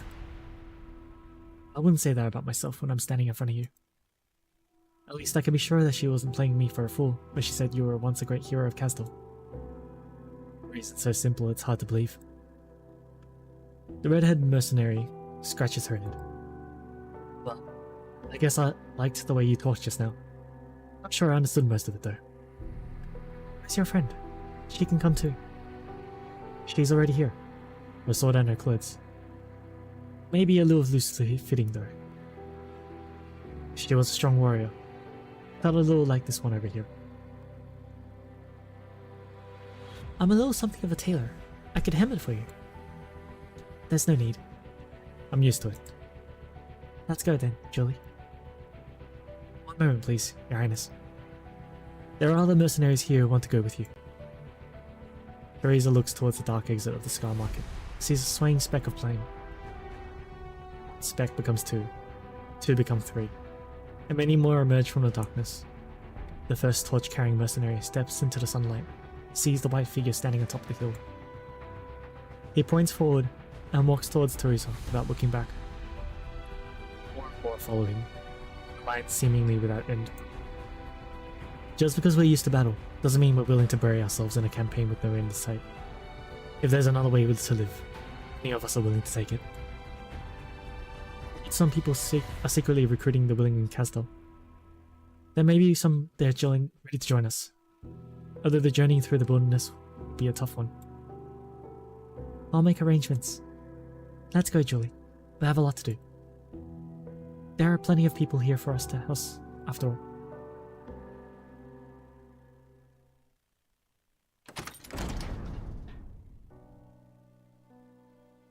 You're back. You have retreated. Outstanding work, Doctor. Through? A group of medics hurry through the corridor, carrying several stretchers. Cassie turns to block them from the Doctor's sight. The enemy was essentially making suicide attacks. It was inevitable that there would be casualties as we broke through. We lost fewer than we had any right to expect. How many did we lose? There was nothing wrong with how you commanded the operation. You don't need to be involved in the cleanup. Dr. Cassie, we're running low on plasma. I'll deal with the coordination and surgery. Yeah. The medics have already gone. The doctor's not sure whether the terrifying scene just now was a figment of their imagination. The smell of blood simply would not go away. A sense of dizziness. I'm able to reconstruct a battlefield as a computable data model.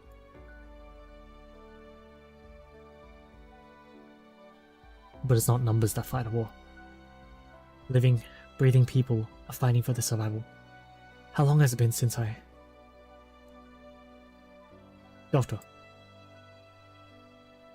First time seeing the blood and gore? You could say that. We didn't have so many lives to waste in the wars I fought in the past. Treat yourself a sweet drink. It'll make you feel better. I speak from experience. It's all thanks to your command that we were able to triumph against the overwhelming odds. Are your battles always like this? No, this was one of the easy ones. I'll gladly entrust my life to you, if it means our future battles will be so easy. Is war really the only way? You're not the first to ask that question. But this attack is only a sign of things to come. No one knows what the future holds. I have great expectations of you, our tactical genius.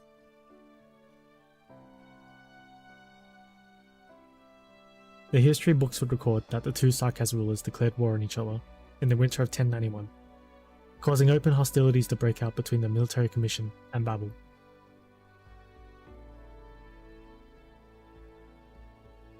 For the Sarkaz themselves, however, the civil war began in 1086, when isolated conflict started to escalate rapidly. The 2 centuries of peace that Kazdor had enjoyed have come to an end.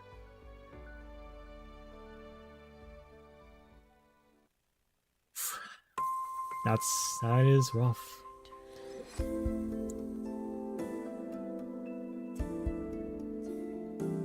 Should we go for one more? One more? Yeah, one more.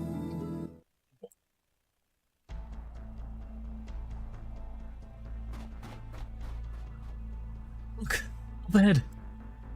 The bridge. It's been blown? How are we supposed to get across? Is there another path?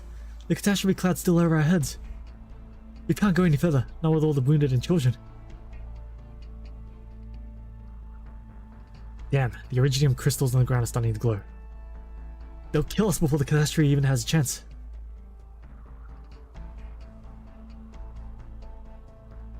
We need to... We need to go. It's all iridium particles in the air. No medicine for more than a week now. All the injured, infected. Damn it! What's that sound?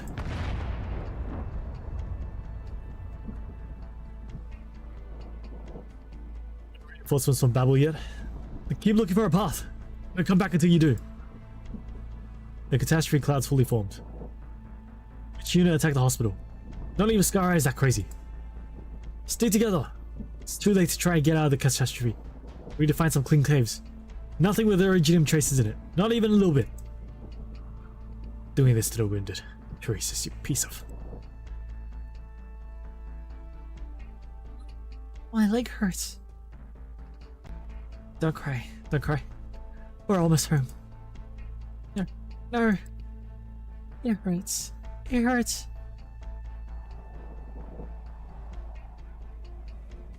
The sound of children crying. The sound of conspiracy. Of death. Of struggling to survive. The catastrophe is death to all of that. Turning wind and snow into storm.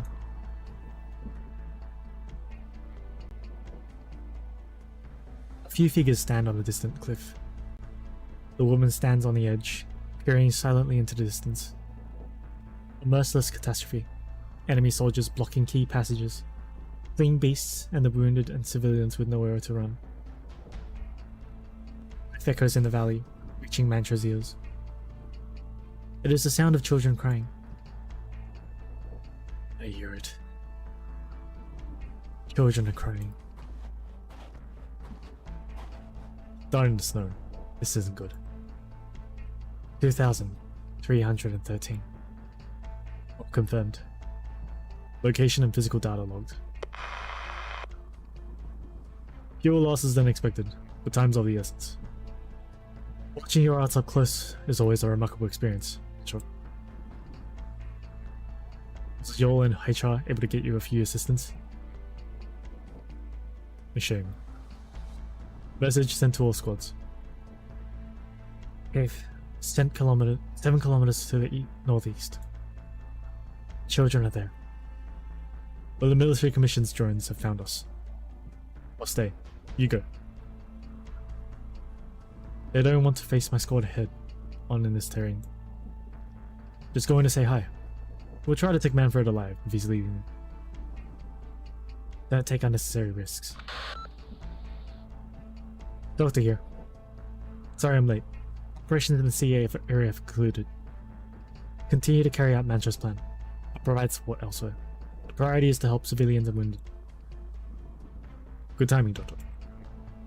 Thanks. Misery is distracting the military commission, but he needs help. Is this a part where I volunteer? Yes, Ace. Waiting your orders. And Teresa will go directly to the affected field hospital at the center to prevent further casualties. If all goes well, I'll meet you there.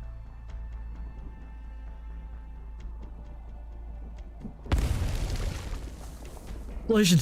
Explosion! Move away from the glowing area. Back off. The Iridium underground is being activated. Too late. Fire stir beneath the frozen earth, and blizzard brings with it the sparks of catastrophe. Every breath seems to carry the weight of all terror, bringing it upon every individual soul.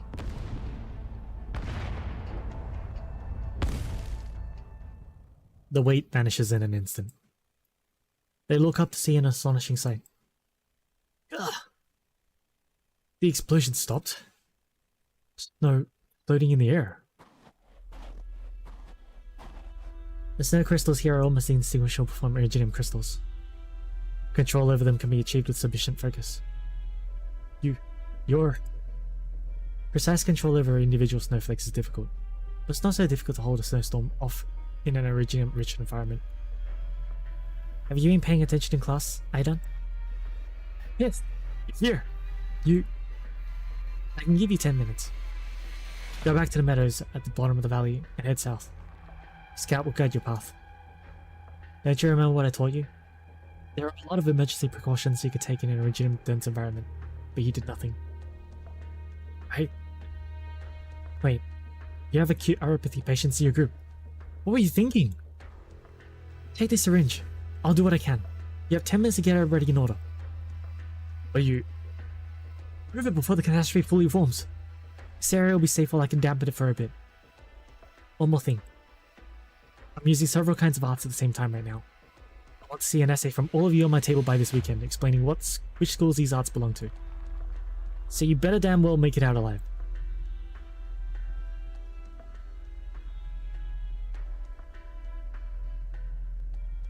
It's me.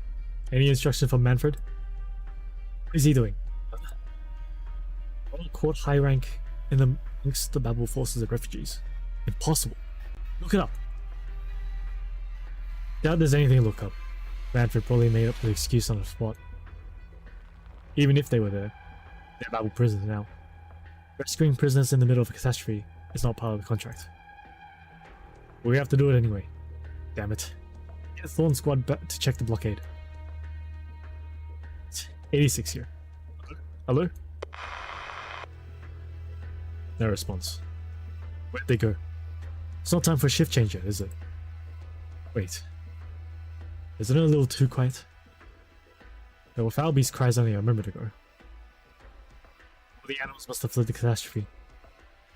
It'll sweep through this place in 5 hours. There's no time to be taking a nap. Hand me the schedule. I said hand me... Where did you go? The squad 86. Anyone hear me? Anybody? What's going on? Somebody's... You called?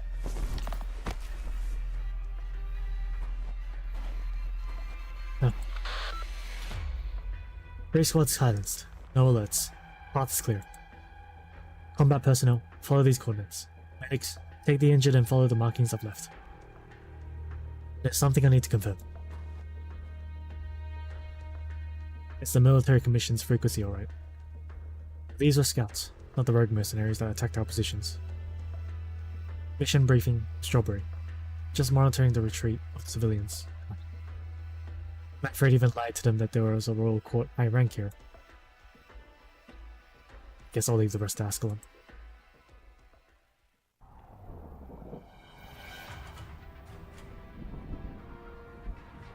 Oh. You my death? Led the attack on battle positions. Whose orders are you following? It's just doctors and infected civilians. The sword comes before she can finish her sentence. Something feels out of place. But Ascalon adjusts quickly. She has always been more familiar with the language of violence anyway. The sleeve blade is out of his sheath.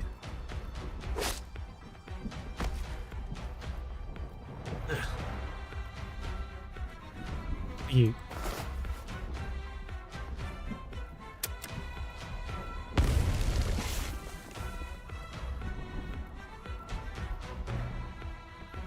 Crazy.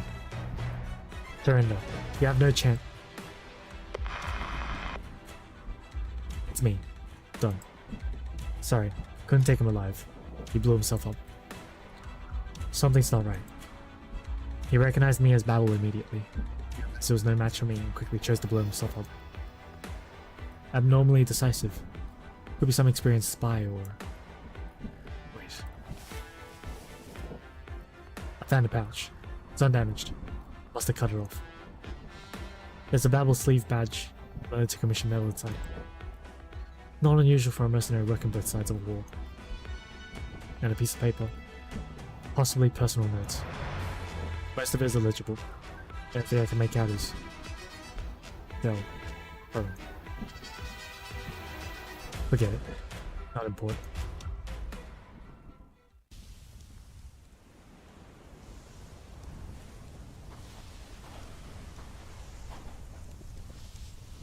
Communications are out.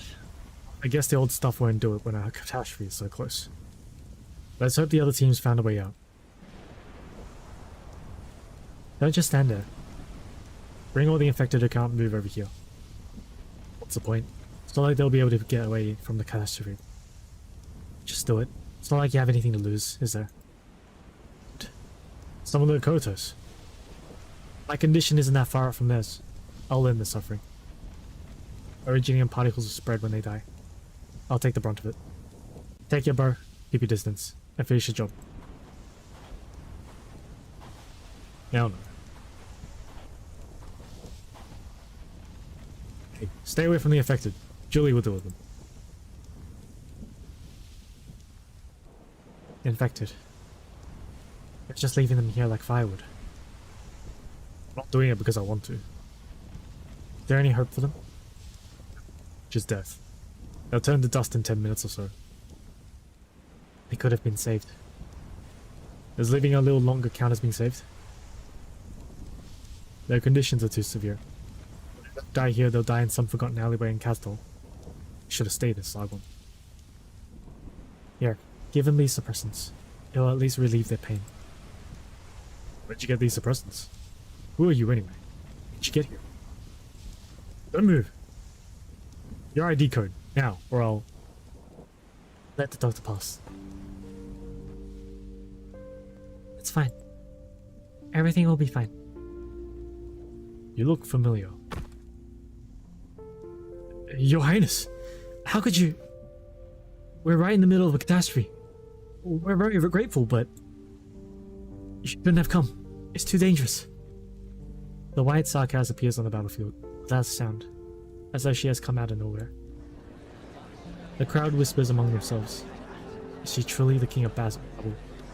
One of the living six heroes, your mother and Castle? Teresa simply nods at confused and bewildered crowd.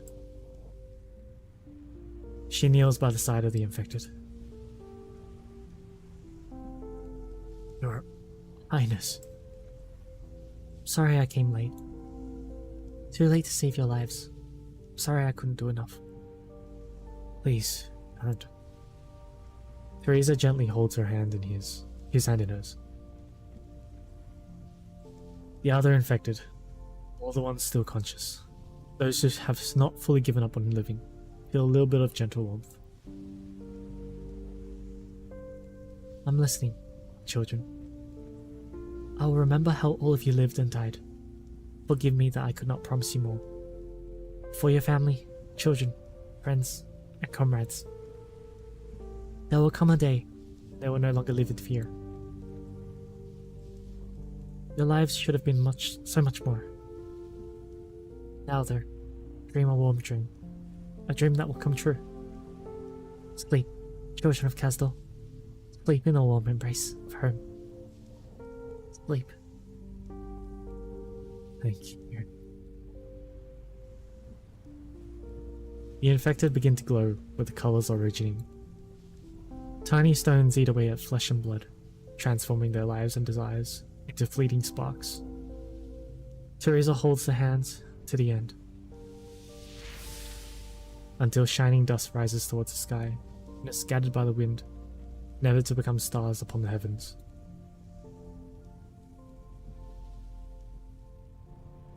So you... call me anything you like. Even evil spirit. That's what you prefer. I don't mean that. It's the first time we've spoken to each other alone. You brought us many victories. I've had a hand in some. They also say you're an expert in Oranginium. Expert. Yet it's the first time I've seen an infected die like this with my own two eyes. You're lucky. I never thought it would be so. Does living a little longer count as being saved? Never mind. It's time to go, Teresa. Wait. It's too late, even if we leave now. The commission has set up a trap for us. That'll be fine.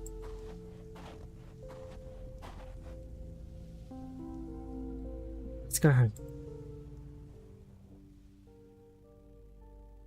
The Military Commission's After Action Report writes, the King of Babel and her most trusted men led her people out of the rally. With a single touch, she parted wind, snow, and flames, gentle as a mother parts the bed curtains to put her child to sleep. Our casters and crossbowmen observed the procession, but none dared take the first shot, nor give the order to. The flowery report and Manfred's false intelligence earned admonition from the Commission, but no further discipline.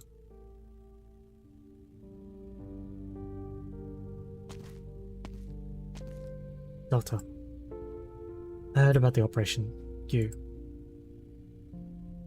Doctor? There's something I want to ask, Kelsey. Go ahead. As a physician, is it saving a life when all you can do is stave off death for a little while? Unless it goes contrary to the patient's wishes. The duty of a physician is to save lives. That's what we've always worked to do. Why do you ask? Looking at Armia and the people around us makes me feel that you shouldn't have to deal with this kind of suffering. And Doctor? Kelsey, there you are. The intelligence meeting just ended. The unexpected catastrophe has led to a stalemate, and some breathing room for us. The two of you need to get some rest, especially you, Doctor. You've hardly slept since you've been back, right? Fine. Teresa glances at Kelsey, who seems to sigh wordlessly with her eyes. The King of Sarkaz senses guilt and restlessness. It's not an easy thing to accept, watching so many infected turn to dust before one's eyes. Doctor, do you think all of this is your fault? It is. I won't run from my responsibility, and I won't wallow in self-pity. I just need time to accept the present. I don't know if Virginium is supposed to hurt a newborn civilization like this. But Virginium is the only way to protect all life and existence. You're tired, Doctor. I'm grateful that you have chosen to bear the burden of these emotions for the sake of this great land.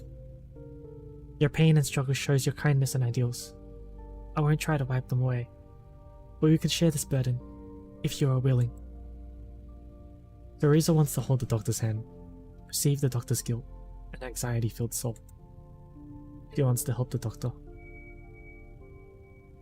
But a tiny speck of noise echoes ominously in the King's mind. The Doctor is rejecting me. Or is it... Sorry, Teresa. It's not something you need to take on. I need to use Civilite Eternal on me. It takes a toll on you too. There are more important uses for it. Important than helping someone who's given everything for us? Thank you. I mean it. You and Scout said we have some breathing room, right? I'll make dinner for us then. I'll learn it off misery. For our future challenges. That was a very harrowing chapter. Right. Anyways, I think I'll call it there for today as well. Steady progress, steady progress. We have just under half to go, I guess? I don't know. We've still got 9 and 10 to do. I haven't done those yet. So, but yeah, I'm gonna call it there for today. On Saturday, we're gonna be playing some Persona 3. Yeah. Although, I think I might play Arknights first, and then do some Persona 3 later on. Because I honestly don't think there's too much to do in Persona 3 right now besides grinding. Because we're playing the DLC, and the DLC is mostly just grinding the dungeon. So I'll probably jump back with Arknights first. Yeah, but anyways, thanks for watching, guys. Thanks to anyone who has to be watching. I'll be back on Saturday with some more Arknights, and then Persona 3. Otherwise, we'll see you guys later.